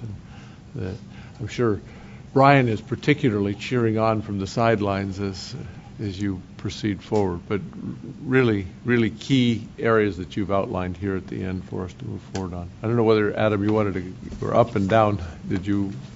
Okay. Walter, please. I'll just make one comment. This is a very complex area. I think maybe we'll talk about coming back to the work group with some of the issues some of the lessons learned in this in terms of what's, problems with law enforcement, how law enforcement sees the problem, some of the international work, but a report out on maybe the issues we've learned as we become smarter in this area, the depth of the problem, issues of fragmentation in terms of how you approach it. More than ever, one thing that stands out is that this is not a problem we're approaching from a nationwide perspective. It's a problem that law enforcement fights city by city. And that makes the problem brings it closer to home, but at the same time makes it much more complex because there's no unifying structure in terms of sharing information, fighting the problem, or tracking the problem. And the more we talk to law enforcement, the more it comes back that we can probably provide a valuable role in terms of coalescing some of this information and trying to keep engaging with law enforcement. When the portal went out, one of the things we got back was, for the first time, was feedback from law enforcement about what they liked and as well as what they didn't like. And one of the things that stood out in my mind is we looked at this as a human interface problem when they were looking at it as a wholesale problem. So one of the comments we got back from law enforcement is, don't tell me how I can type the phone in one at a time. I said, I got a list of 500 phones I've got to get in, and you don't have an efficient process for doing that. So I'll just leave it at that maybe we'll report back in terms not just of what the solution is, but what the problem is as we've understood it. No, we've been very good at identifying the problem. And it's Russ, please. Just wondering if there's a way to better publicize some of the good work that's been done here. I think, is there maybe even a high-profile case of, busting up a cell phone ring or anything like that would get the message out that this isn't a good thing to do? You almost need like a campaign, click it or ticket. It's like steal a phone, and I don't know. I was looking up rhymes with phone, and there's no good ones really. I'll follow up with you on that. No, I think you're right, and that may be very helpful because what we're trying to erect is a deterrent to discourage people from stealing the shiny object in the first place. But they are shiny. That still is a task before us. I just think. Any questions or comments on the airwaves? Yeah, no. As a group on the airwaves, you've been particularly quiet this time. I'm surprised. Since there are quite a few of you out there, at least as you introduced yourselves. Too many in-room questions. Okay, very good. At least you're there. Thank you for commenting. So we're still here. Good. Thanks you, Kevin. So, Melanie, you have a lot on your plate, and we'll look forward to the progress made this time. I will make one just additional comment, which you've already made, which is the contraband phone. It has been interesting as this raised its ugly head, and to the level of meeting in this room with the chairman, the FCC, leading 4-hour discussion on this topic. That one of the key elements of the solution appeared to be the checker that we have been talking about. So it's sometimes you have areas where you have a focus on what you're attempting to accomplish, and it leads to a solution to another problem. And so that's a very good byproduct of the work here that may be instrumental in solving another very, very difficult challenge for the nation. Okay, with that, let's move on then to 5G and IoT. And in some respects, it's disappointing that it's not the rebirth of Thing 1 and Thing 2. But Brian is more than able to step into those august shoes of David's in the past. So please take it away, Russ and Brian. Okay, if we can put up the slides. There we go. So first, I want to thank our FCC liaisons, Walter and Padma, and I believe we're adding a couple wireline folks as well, which is good. Wireless. Yeah, not wireline. That would kind of defeat the purpose. Okay. We have a very significant number of good team members that can provide a lot of input, so I want to thank them. We've only had, I think, 3 meetings to date, and I've got a couple updates to this list in the past week as well. So we started off, we had a fairly large charter from the FCC, so we tried to simplify and distill that into a working group mission. The real purpose of this working group is to study and report on the state of development of what we call 5G era IoT applications across various market sectors. That includes the 5G deployment as well, which you'll see in some of the subsequent slides. Our goal there are things that the Commission or other government agencies can or should do relative to 5G and IoT to facilitate such developments. I think so far we've got about a $400 billion request that we've come up with. I'm just kidding on that. It is fairly significant, though, as you'll see probably in the next report. Some of the definitions and things that are happening and guiding and shaping 5G and IoT, 3GPP specifications will be labeled 5G from release 15 onwards. That should be at least the main part of 15 will be out in June. More than just new radio, also includes next-gen core and LTE evolution. And we're also taking a look at the variety of service aspects that will have an impact on 5G, things like vehicle to infrastructure, vehicle to vehicle, AR, VR, et cetera. And we'll have a deeper report on that. ITU key 5G performance requirements will be embedded into IMT 2020. LTMM and NB-IoT were finalized in 3GPP release 13. I just want to be clear, too, IoT is a lot more than just connecting devices to the Internet. It describes an entire ecosystem that communicates with other objects, connects to the Internet, and there's related orchestration. I think in our first meeting, the short definition of the difference between 5G and 4G was 1, which we want to go much deeper than that. I think that was Walter's ad. 1G, excuse me.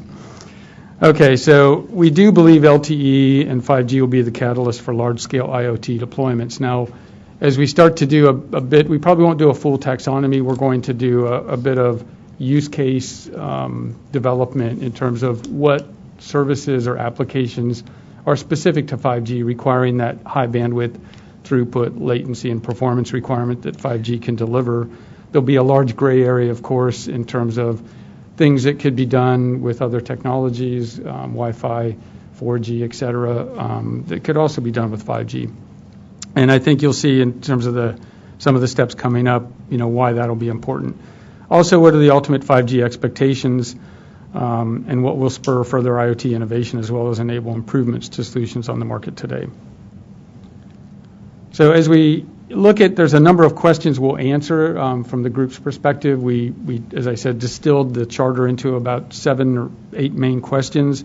The first one is clarify and address the relationship between 5G and IoT. Again, we'll do that categorization.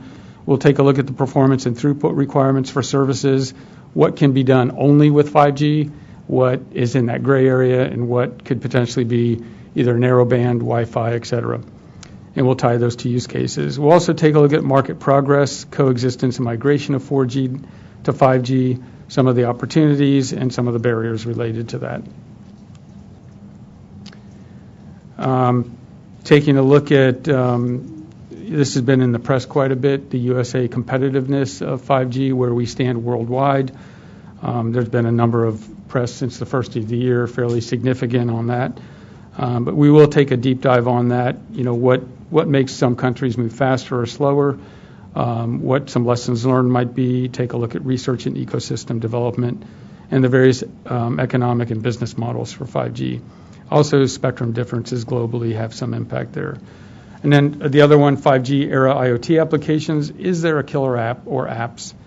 What's that impact to traffic on the network as well as spectrum? On the spectrum use policy, we want to obviously look at areas where we could promote, or the FCC could promote and encourage development of being mindful of efficient use of spectrum. And then longer term, what potential ways to monitor or look at sources that have monitor services and sources that have high impact to the network traffic. Well, at least my slide, the next one is blank. So the other one is taking a look at other government agencies. Oh, there it is.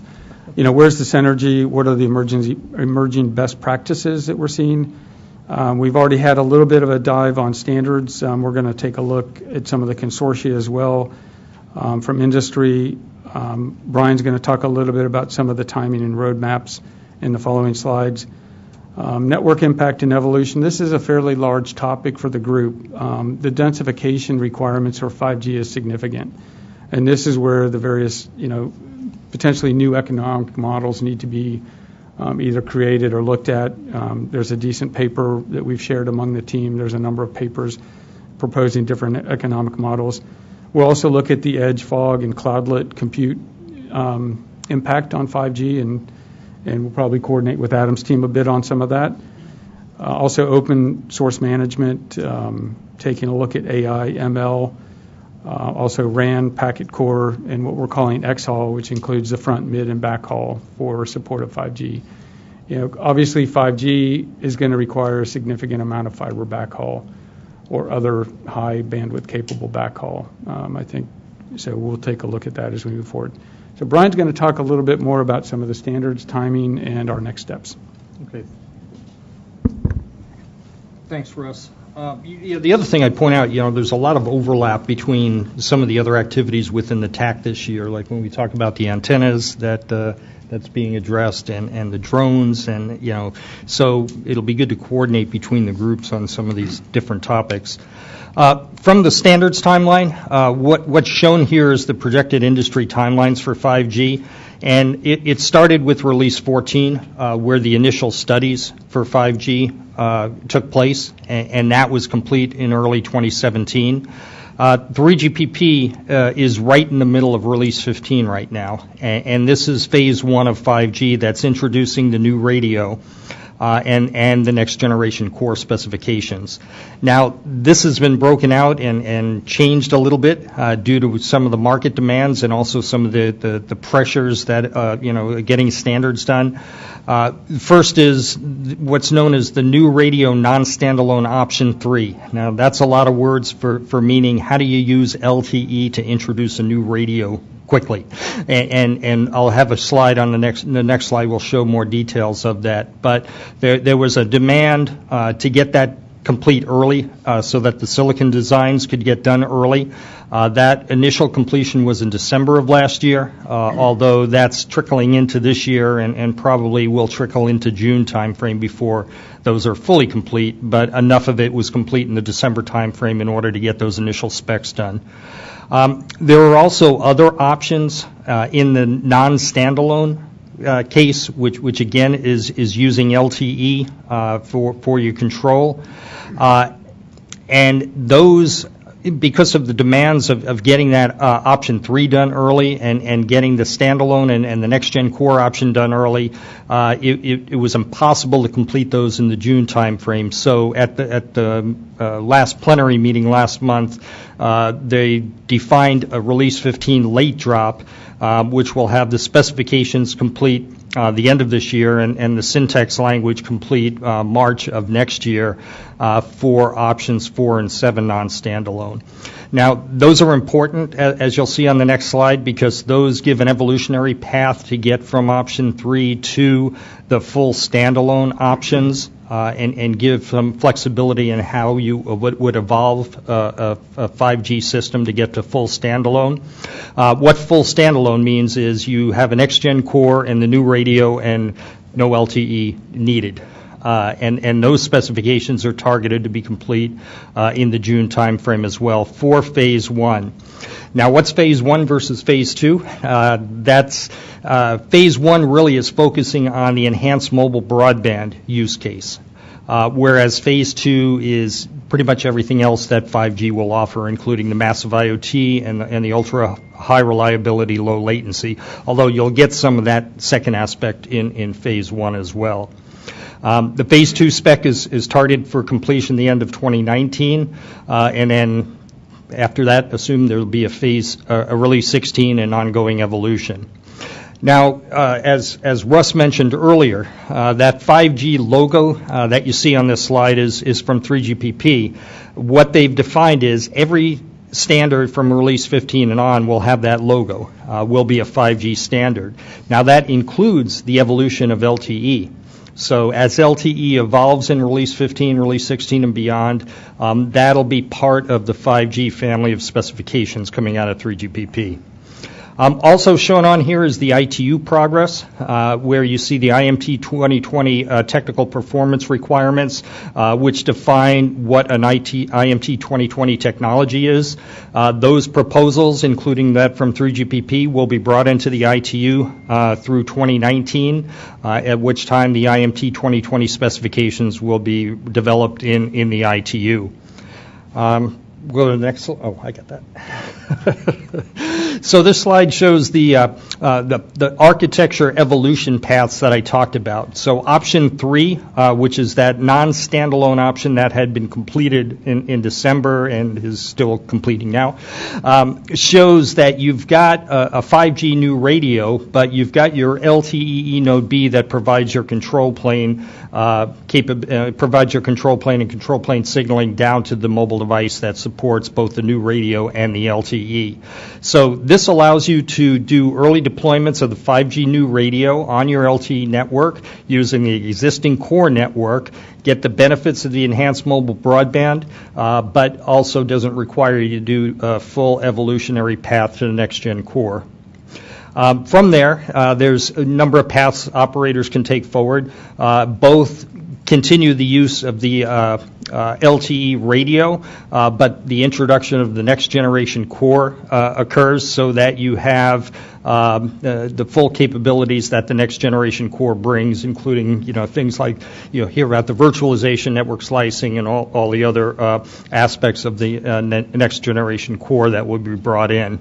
And then finally, on the far right side is the option 2 that I talked about, which will be complete standardization in the June timeframe, where you've got your 5G new radio and next generation core, and don't require the LTE for any of your control plane. There's a number of stakeholder organizations that we will probably be talking to. If your favorite isn't listed on here, don't be upset with the omission. Let us know about it and we'll add it, because there are certainly a lot of groups that are involved in 5G. Certainly we've got ADIS and 3GPP looking at the standards, but there's a number of other industry organizations that are involved in aspects that will tie into the 5G system and the IoT area as well. And this is just a sampling of the stakeholder organizations that we've identified to date, and again, there'll probably be others that will be added. So some of this key data we want to look at to get to 5G. Of course, when we talk about different spectrum bands and 5G, we talk about network densification, especially as we move up into millimeter waves. And with that comes the backhaul issue, right? And we've seen some reports about the significant fiber backhaul investment that would be required for such densification. 3GPP is looking at solutions such as self-backhaul, where you actually use the millimeter wave spectrum to provide backhaul instead of requiring the fiber. So there's a number of densification issues that we'll be looking at, and what the fiber investments in deep fiber needed to support the national infrastructure are. The monetization models to incent the massive investment needed. We'll take a deep dive into that. And also how to eliminate barriers that prevent service providers from operating a network, impeding fiber investments, or restricting the type of services offered.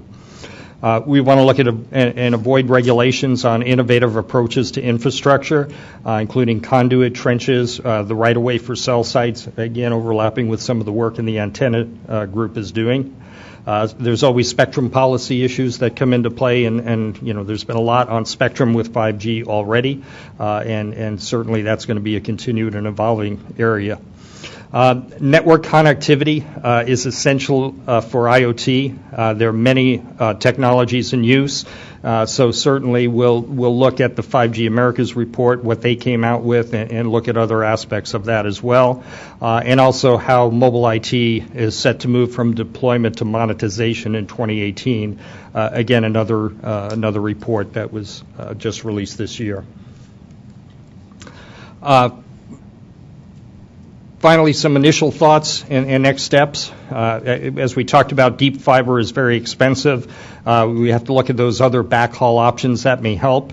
And understanding that deployments will most likely be surgical to start for 5G. And we want to take advantage of existing fiber first. And how do we address that densification? The rural issue is challenging, especially when you look at the millimeter wave. So we'll address that and how to remove regulatory policies to accelerate deployment. The next area is what and where are the revenue opportunities? What are the existing and new applications that will drive the business model? What work needs to be done on these new business models to support investment? We want to look at new revenue streams, which is work in progress, and also understand, is IoT the main app, and what other applications and services are there, especially as we move into 5G. That's it. Very good. A very broad area for us, for sure. And this is going to determining what you cover and what you don't cover, as we've talked in earlier groups, is going to be probably one of the most difficult aspects of your undertaking with the working group. Julius jumped up first with his only to beat Walter. You see what I have to work with. I'll come up. I know. I'll come up. These two guys. I'll come up with a question later. No, one thing I think if you could think about, so often when I'm in other parts of the world and folks say, gee, we have all our different market sectors are talking to each other, and sometimes it sounds like industrial policy. We're going to try to build this thing all together and so forth, and that's not where we're at. But I think one of the things that I would find helpful for all is it a case of build it and they will come?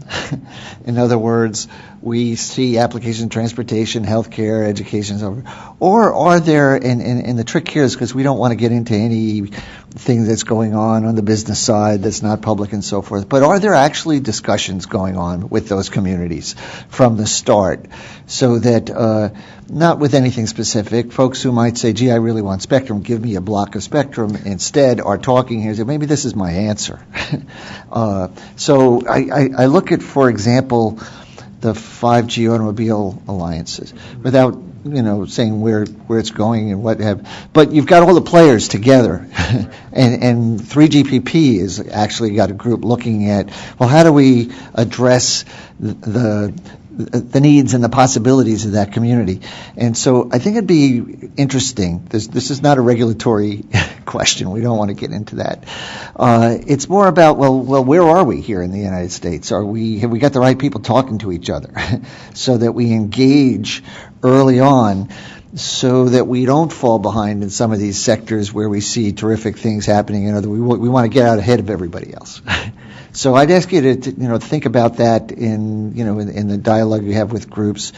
I've been at conferences where there were folks from the utilities, folks from broadcasting and so forth, which is not to say that everybody embraced it, but there was a dialogue about, well, how can this help my sector? Great. Any other? There we go, Dale.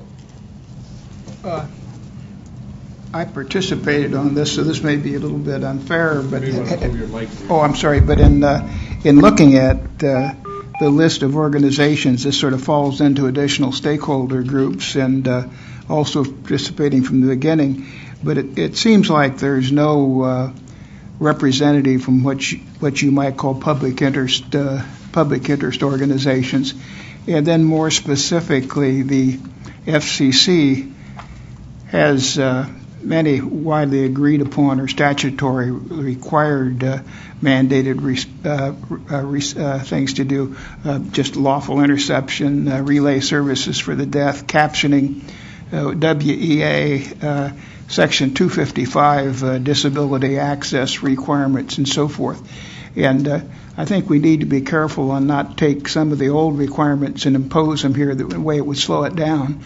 On the other, picking up the point, if you don't think about the uses for some of the technology for disability access, or you don't bring those people in at the beginning, you may miss some opportunities. So, like I say, it's a little unfair for me to having participated on the committee, but it sort of jumped out at me when I read the industry list.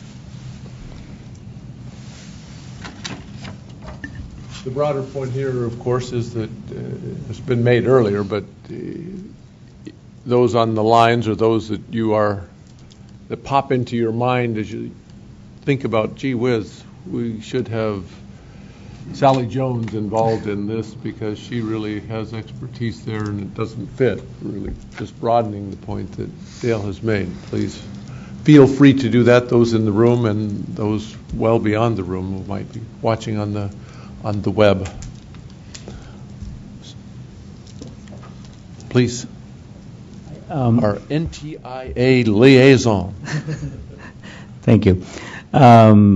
Just to bring out the point that there was a couple of public stakeholder meeting conducted by NTIA, and there was a green paper that was published by the Department of Commerce in 2016, towards the end of 2016, early 2017, just when the previous administration was ending. And it covers some of the policy-related topics that include some of the spectrum-related aspects, technology standardization aspects, some of the privacy and cybersecurity aspects of IoT. That's for reference. I can send it to you. I'm sure you can just Google it and get it. The other question I have is, in the bullet on spectrum policy, the slide on possible key data to get to 5G, do you have any specific thoughts that you have discussed as a part of spectrum policy, if you will, just for IoT?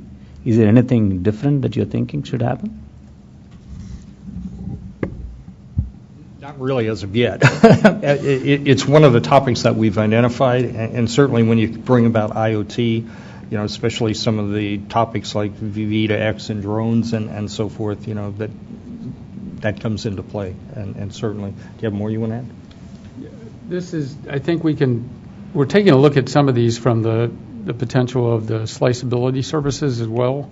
So it's not so much additional spectrum or set-aside spectrum, because I think the FCC is kind of allergic to that anyway. But, I think it's an interesting topic. We've had these discussions, what can we do with network slicing and so forth. And in fact, we had discussion on that over coffee this morning. But it's an interesting topic. Mm-hmm. So I'd be happy to have your input, and please forward the papers you referenced. Yep. Adam, please. So, maybe one question, and it's sort of a takeoff on Julie's. When I look at the IoT world, it's not just about communications, even though connectivity drives it. Okay? And so when you look at various industries, they may have, I would say, very different views from the way an operator might look at 5G and wish for more customers, more ARPU, and more business. And, what I'm typically seeing as a pattern in an IoT implementation, that the communication component is somewhere between 2 and 5% of the total. So having an insight into what else is driving, I would say, the deployments is also very important, okay? Because there's sort of this hidden pyramid there of not the communications in the application, but the communications in the back end between the data centers, things of that sort. So I wonder, to what extent are you going to sort of focus and take that deeper look at this? Okay. Because in some at the bottom line, the growth in IoT is more than 20% per year over year. It's pretty steady. But it may not be happening where we expected it to happen in the first place. Yeah, so we are looking into both the, sort of the edge. We called out the edge and cloudlet, whatever you want to call it, fog impact on 5G. I think we need to look at the cloud aspect as well. So it's, when we look at the network impact, we probably need to look at the overall end-to-end network impact. So we basically built out our charter and our working model, and we'll be diving to your part of the team. Make sure you bring that up as we move forward. Thanks. Just to comment on that, this is Kevin. It may be too cryptic in the presentation to come out, and being the FCC, of course, the emphasis is on wireless. But the investment that goes into 5G is bringing the larger network transformations that move functions around and push computing towards the edge and things like that. And the scope that we've discussed includes not just wireless connectivity, but also wired connectivity, because they would both be enabled by the transformation, even though the transformation wouldn't exist without probably the large 5G investment. But it's really a converged story, and the IoT will be of all kinds, right? There'll be cellular wireless, there'll be wireless endpoints coming in over wired networks, and then there'll be fully wired networks, and all of those which should benefit from these transformations. So that, anyway, just wanted to comment that that's kind of the scope that we have in mind, even though I'm sure we'll end up probably spending a majority of our time on the wireless side for obvious reasons. Very good. Any other questions or comments, since Kevin has piped in, and I appreciate it, Kevin, from the ether? Not hearing any and not seeing any more tent cards up on this one. Again, a very big area, a lot of focus from a lot of sources, but I think getting the focus for what the needs are for the Commission is going to be both challenging and really interesting in this area. So let's turn it now to computational power stress on the network, the CPSN. So this is back to you, John. We've got to have an acronym here. We'll spend our next meeting talking. Yeah, I would think at least one meeting for acronym. But please, Lisa and Adam, take it away. Okay. Could we have the first view graph, please?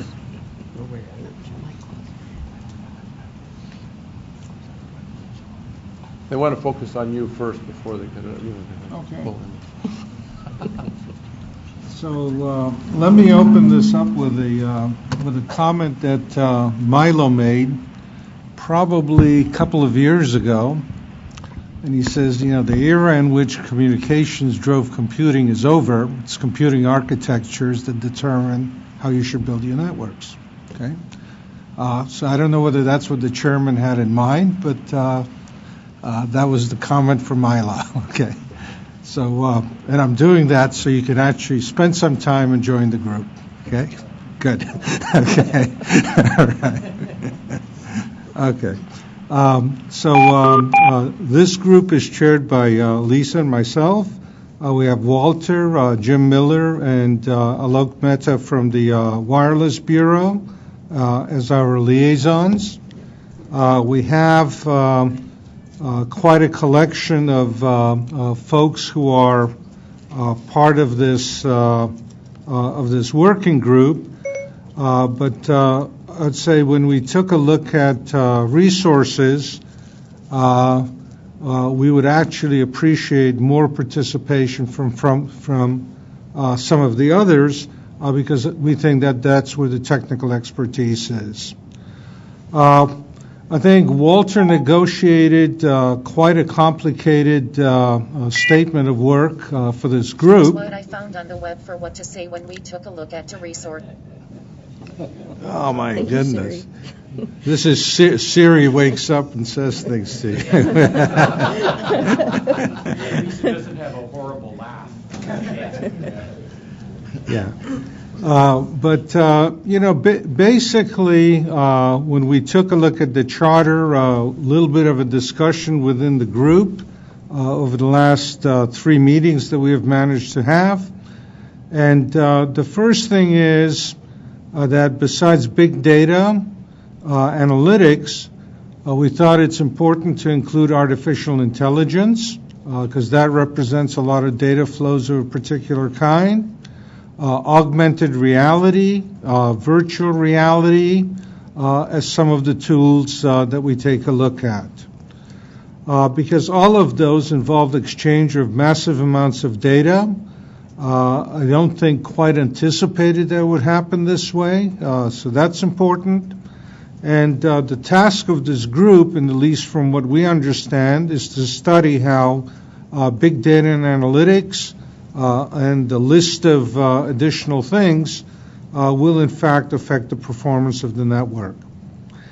So when you take a look at the estimates in data traffic of several 100% in just a few years, reality is it's somewhere between 40 and 50% year over year, and it's, I would say, that trend continues really unabated. So the questions we were asked are, what are the strategies that network operators of whatever ilk, essentially, are employing to monitor this growth, what plans they're making, how the network planning will in fact accommodate this growth, what are the operators doing to meet big data relative to other factors, such as bandwidth, latency, so all of the illities that you have that go along with the network. And then lastly, how can the same techniques and technologies actually be used recursively, I would say, to improve the performance of the network itself. So this is what we've been encouraged to look at. I think it's parsing it so it's not all in one big sentence. And as I mentioned, we have had the chance to meet 3 times so far. And one of the things we discussed is how to organize ourselves as a working group. So we have posited 3 working groups. The first one that identifies and prioritizes important applications that are likely to cause distress. The second working group, I call that the Excedrin group, how to deal with the headache. So this is examine the consequences for the network. And then the last one, which we will do collectively, is to take a look at the implications and impacts on the FCC and whatever recommendations we may come up with. So I thought what we would do at this point is actually turn it over to Lisa, because we've had some discussion about sub-working groups 1 and 2, and we'll share how far we've gotten so far. Great. Thanks, Adam. And as you mentioned, this is a very, very broad topic, and this is very important work we've done up front to try to parse this, figure out how to look at all this data, and how to come out with some meaningful education and recommendations for the group. So let's look at the sub-working group 1. So this is the applications. There are many, many ways to look at applications. You can look at the end user type, and that might be the public sector, industrial, also think of commercial, enterprise, the consumer sector. Then we can look at it through the axis of the type of data. So you've got the volume, velocity, and variety, which actually can vary quite a bit. I've got a slide on that in a minute. Time sensitivity, level of criticality, and a variety of other requirements: security, privacy, reliability, availability, coverage. And any of those can dramatically affect what your network architecture looks like, which will be our sub-working group 2. So, and on the other pieces of applications, we also need to look at it through a lens of what is the type of application. Is it voice, for example? Is it data? And if it's data, is it structured or unstructured? Do we have streaming considerations to deal with? For video, do we have sensor technology to deal with? And you mentioned with the 5G IoT group, there's quite a bit of work that needs to be done across the groups as well. So we're actually, and it's nice we have some cross-pollination between the groups so that we can make sure we don't overlap, and make sure that we have a good broad view of this. Then you've got a lot of underlying technologies like artificial intelligence that Adam mentioned earlier, autonomy, AR, VR, embedded video, edge computing. So let's see, we're on the next slide. And what do these contribute to the traffic? So after we look at the data from these lenses, what does this do? Where does the traffic live? And that may vary on public networks, private networks, intra-cloud networks, which is actually becoming a larger and larger aspect of the networking topologies in our world today. So after all those ways to look at it, we sat and thought of, what could we look at as the end result, and how do we view these and the interdependencies they may have. So we came up with the notion of looking at these on a few axes, and this is really, this chart we're seeing here is really a nice summary of, we've got the end user type here on the y-axis, you've got the application type on the x-axis, and then all the various considerations. So as you can see, there's a lot of data to parse here and to make all of this coalesce and make some sense. So that's subworking group 1, and I've got a couple of examples I think are interesting. So I mentioned the volume, variety, and velocity earlier. So where do we target first? We're going to go to these red hot areas first and look at some of these industries. We've got a lot of folks that we want to line up to come speak as guest speakers on the team in future meetings. So this is an example of where we're going to focus. If we'll go to the next slide, here's another example of just, even if you take something as common as supply chains, the penetration of big data in the near term is going to dramatically increase across these areas. So this is another good example of where we're going to be digging in. So let's talk about subworking group 2 now. So that was applications I just talked about for group 1. For group 2, Adam, I think you worded it like, here's how we handle the headache of dealing with this. So we've got 2 aspects to consider here. So how will computational and big data technologies change? And we're expecting a lot of change in the near term and long term. So we have network demand for moving data. Again, you've got your aspects of volume, velocity, et cetera. Traffic patterns that affect network designs. I was thinking just even in recent history, as we've gone from traditional data center enterprise architectures into the cloud world, we've got multi-cloud, hybrid cloud, private, public cloud. Our traffic patterns have changed dramatically, even if you look back 5 years ago. And I think what we're looking at now, and Dennis and I were talking earlier, I think we're on the edge of something even bigger than what we've seen before, at least certainly in my career. Probably longer than I want to say. And the solution will also be affected by trade-offs we have to make, network, computing, and storage. I always think about over time, the network may leapfrog and your bottlenecks in compute or storage or vice versa. It may be compute, and now you've got bottlenecks in networking. So there will be a lot of trade-offs we need to consider there. And then how will these computational storage and big data technologies be exploited in the design and deployment of network and the network architectures?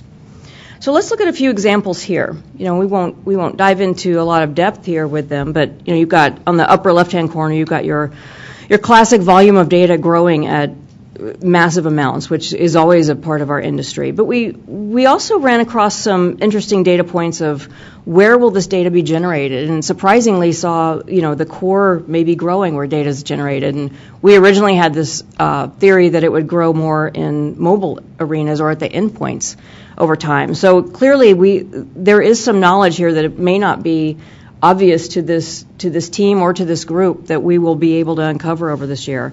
The location of the data and where it's stored is also critical. Just a few more examples of a lot of things that we need to go look into. So we've got tag data.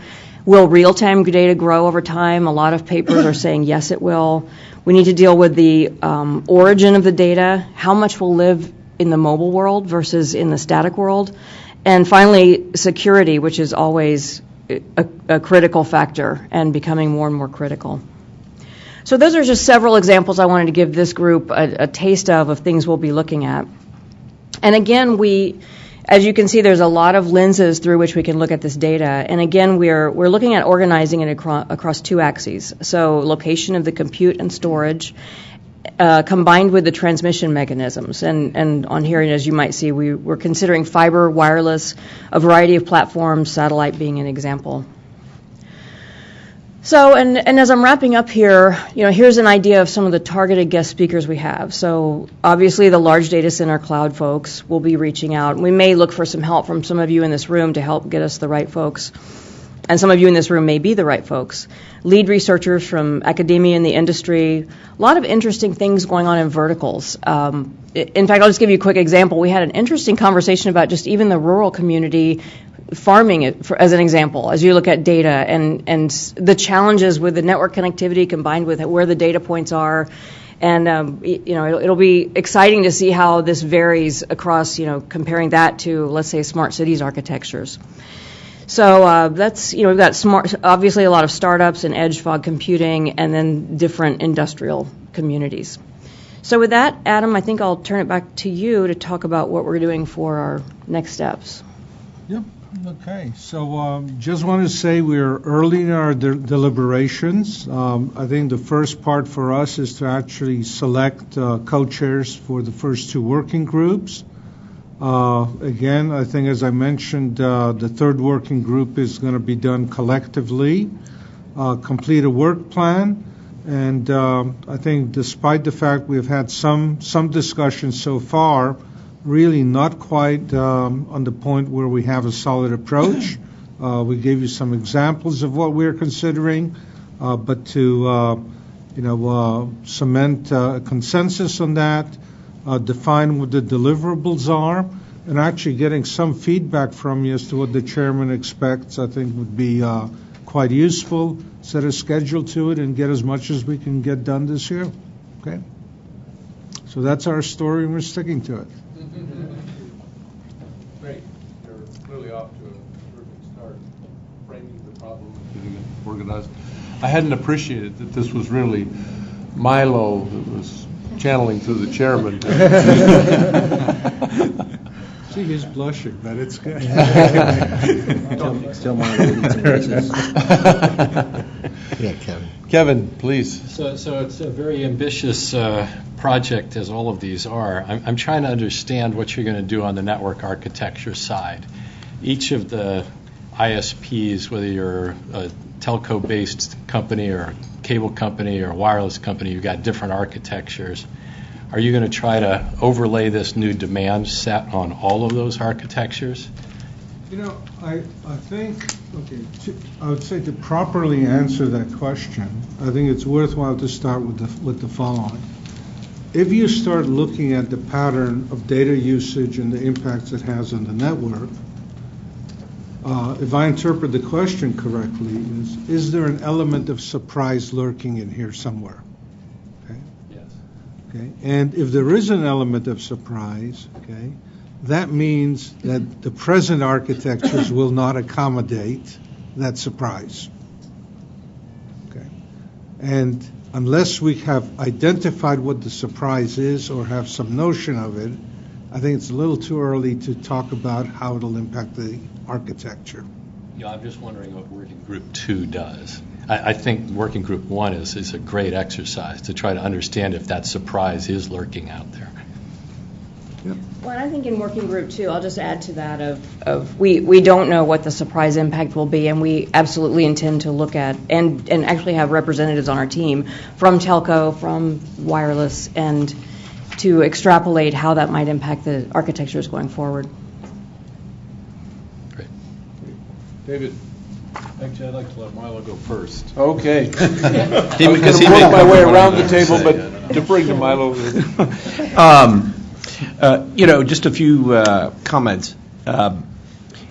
If you look at all the work that's going on in machine learning, which is certainly all the rage, one of the key things to understand is training data is essential for useful machine learning. And that means you have to collect it, you have to store it, you have to move it around, and you have to actually process a fair amount of it in order to get Clean it up, models, right?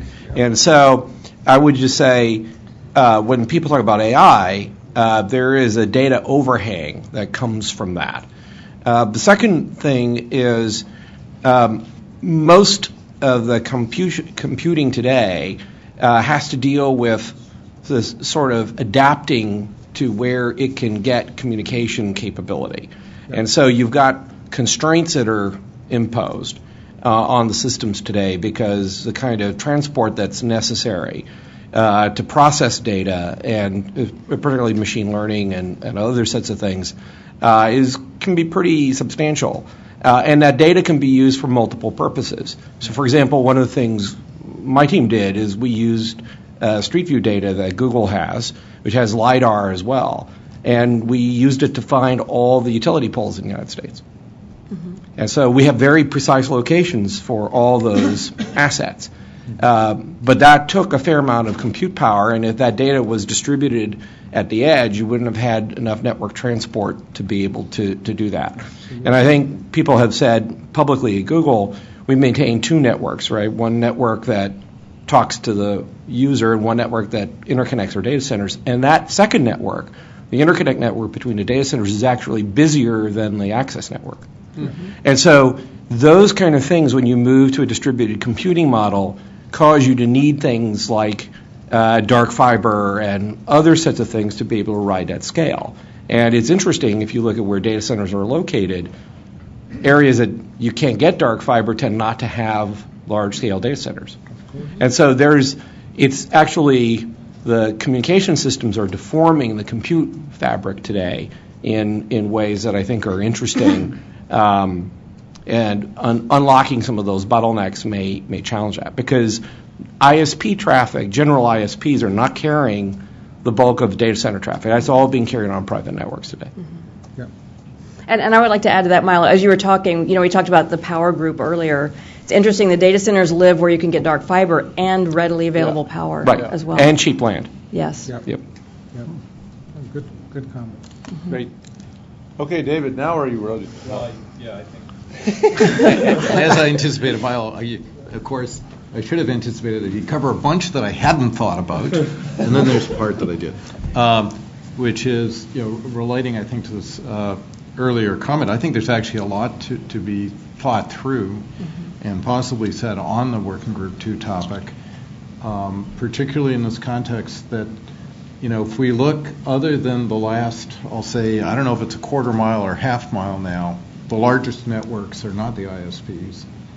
And so what even we mean by the network that's going to be stressed here, and how we'll know when it's stressed, from an FCC perspective, I think that's an open question.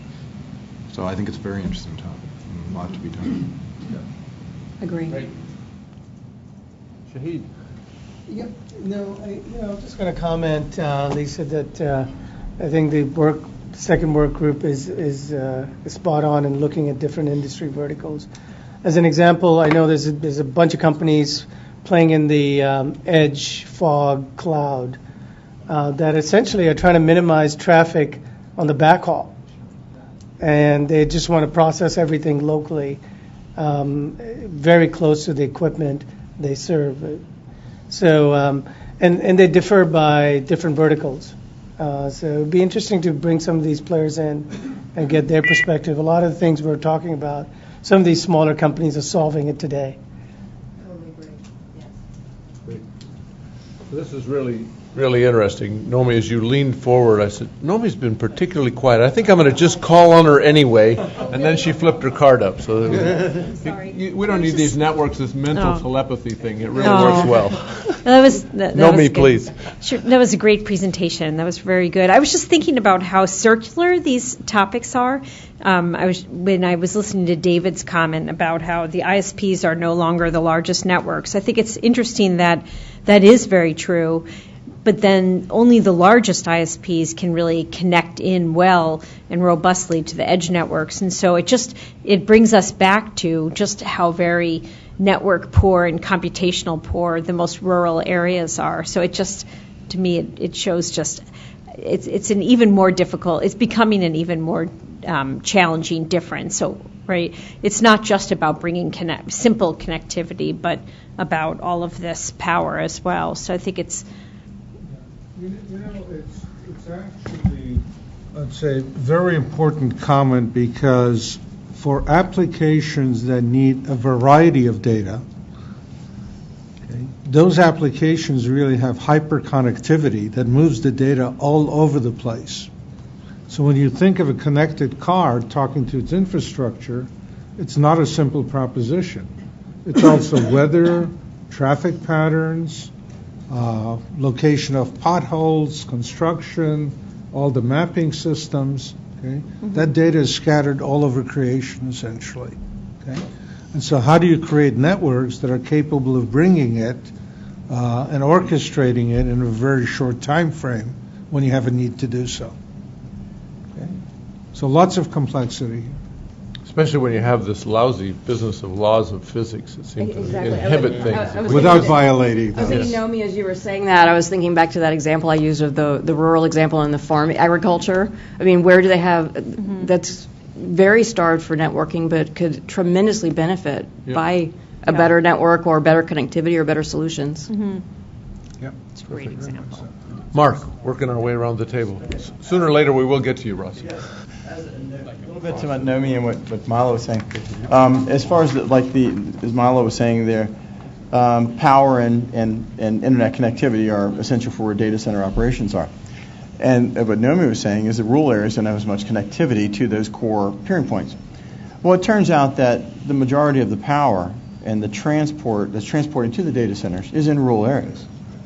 And we can't build, we're having a problem now in getting long-haul transmission lines, high-power transmission lines built in the United States. In fact, coming into Ashburn, Virginia, which is 70% of the world's data center operations are running through Ashburn, there's a 10-year moratorium on building new high-tension power lines into Virginia, which is sort of counterproductive when you're trying to bring data centers into the region. So that's a big problem. So as you start looking, these data centers and the power companies in the rural areas, we can't build power lines because people don't want it in their backyard. They don't want to see the high-tension lines. But we can extend fiber into where the power lines are. And if you take, for instance, say, where most of the power comes to Ashburn, it's from Mount Storm, West Virginia, and it's 90 miles of transport. And over those 90 miles of transport, they lose 6% of the energy they generate. It's over $1 billion a year that's just lost getting from point A to point B where the data centers are.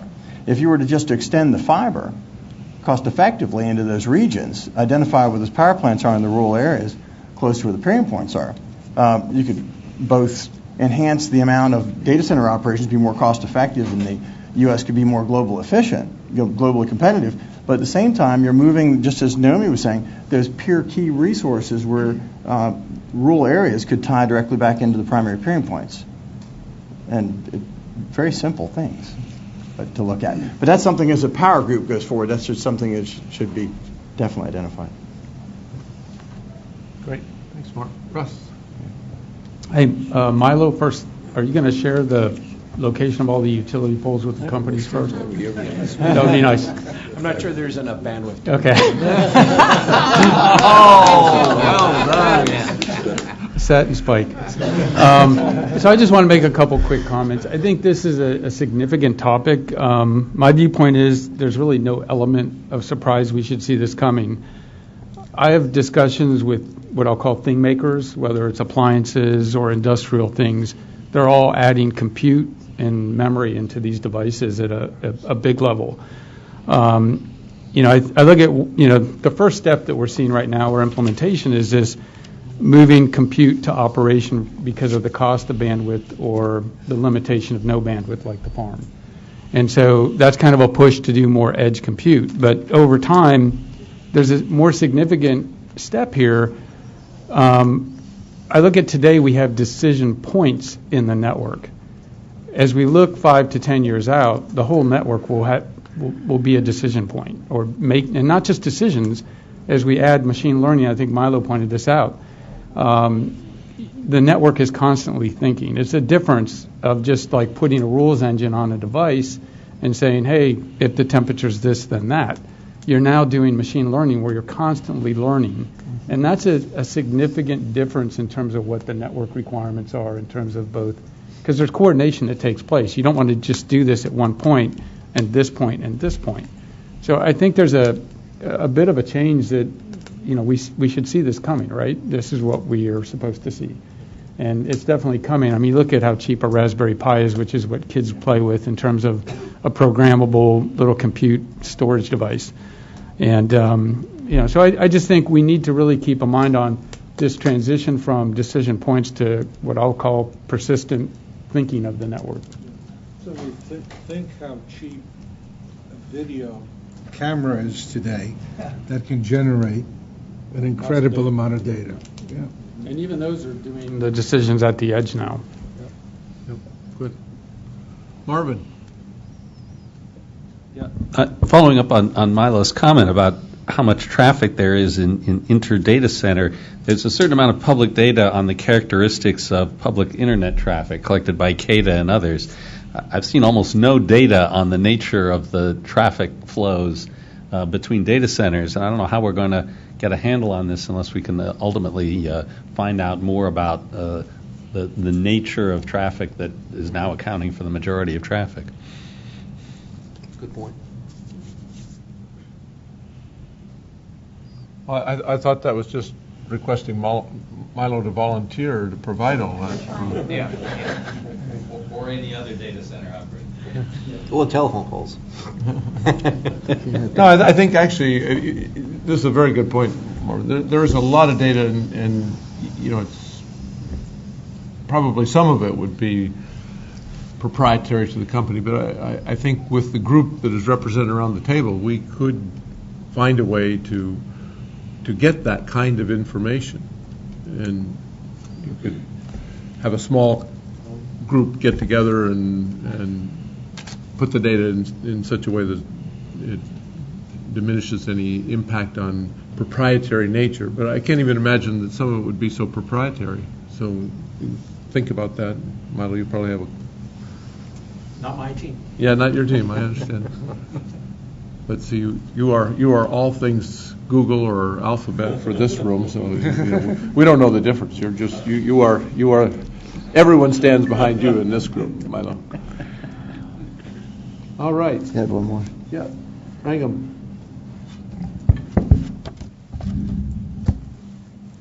Yeah, on this topic, I think there are several ways of looking at this problem.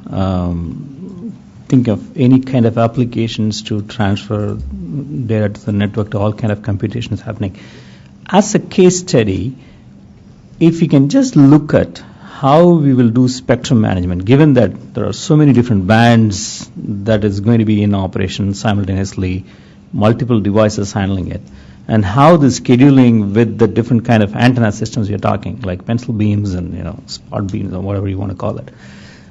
How even just this, if this has to happen in a very efficient way so that we can use the spectrum efficiently, how can that be accomplished? What is the stress on the network, and how the architecture should evolve might be an interesting problem to take up and look at, I think.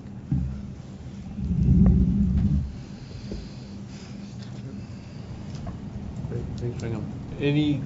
Any comments or questions from those on the phone? Yeah, this is Kevin. I would just reinforce your comment, Dennis, and Marvin's before, that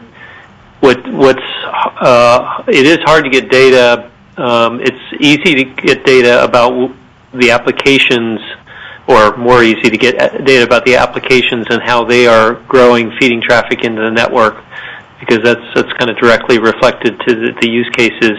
But I think some of the things that are driving the high traffic growth on the inter-data center traffic is the high levels of processing and machine learning, aggregation of data.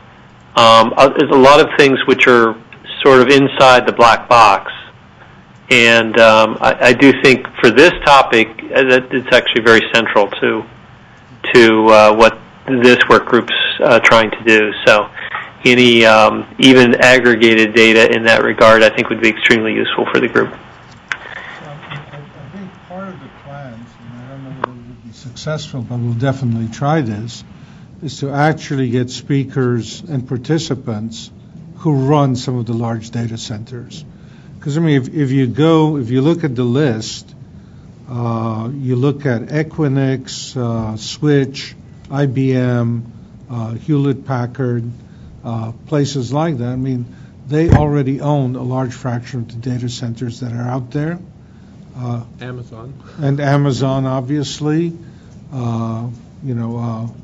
Somewhere in that Google world, the same thing with Microsoft. So I think we will go after that component and Facebook see whether we can educate ourselves a little bit.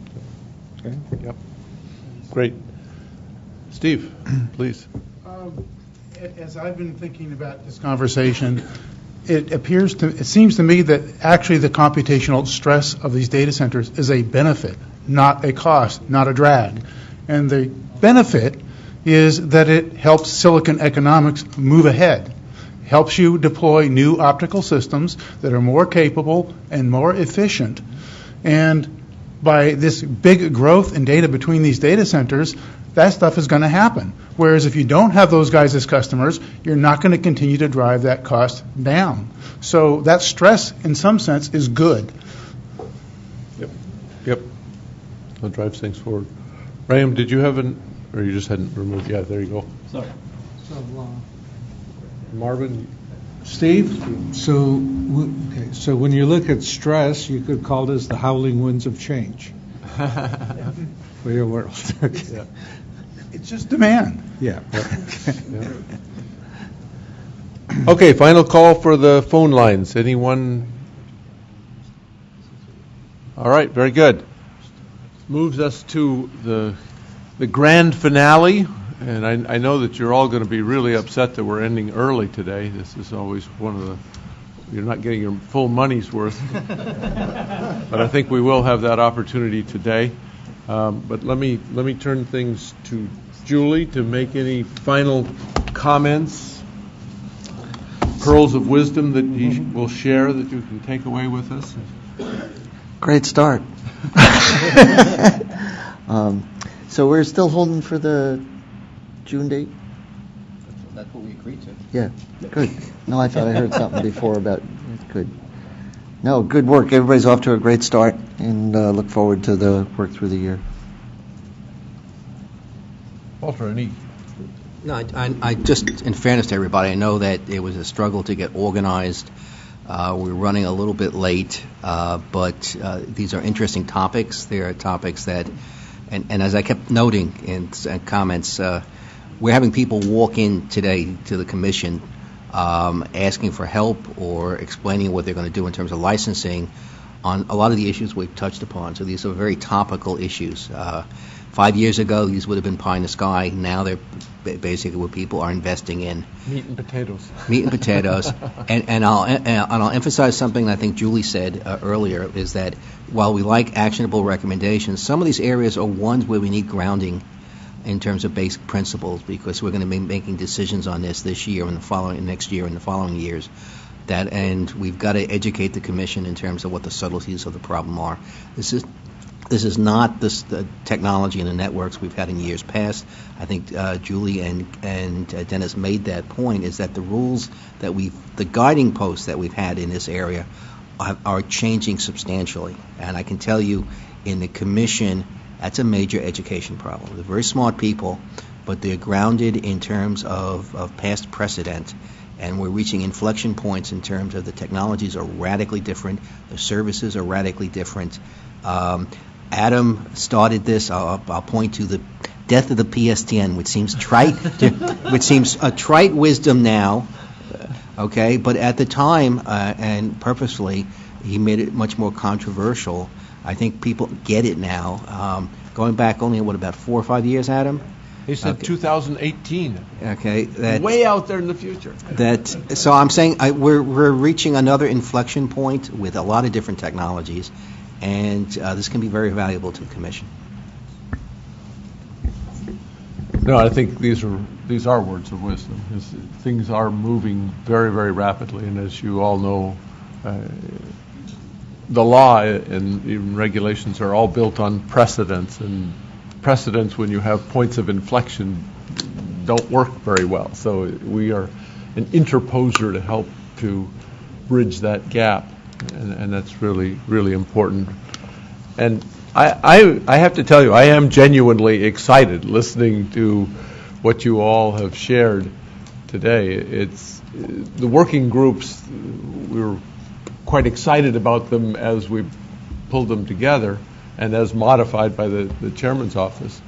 But as you were bringing them to life, it makes them even more compelling. So this is really going to be an exciting year. We've apologized multiple times for that slow start, but the interesting part, our first meeting of the year is always somewhat like this, with getting traction, getting together.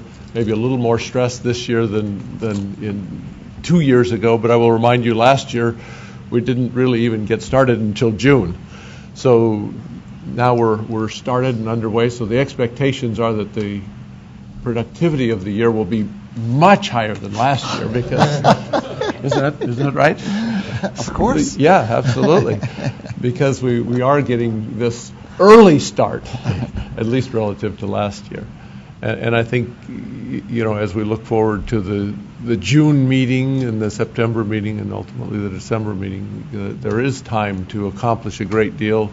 And you really are, to quote a famous person, you really are off to a terrific start from my perspective.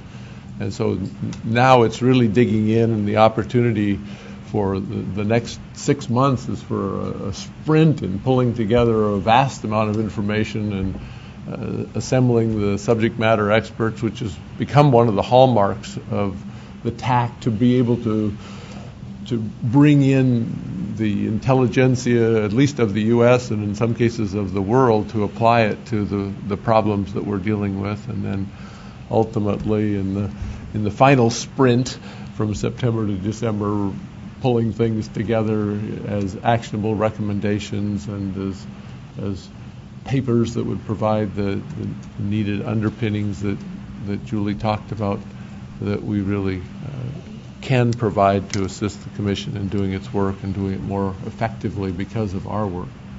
So, really, really terrific year ahead of us, and I really am excited, being repetitive.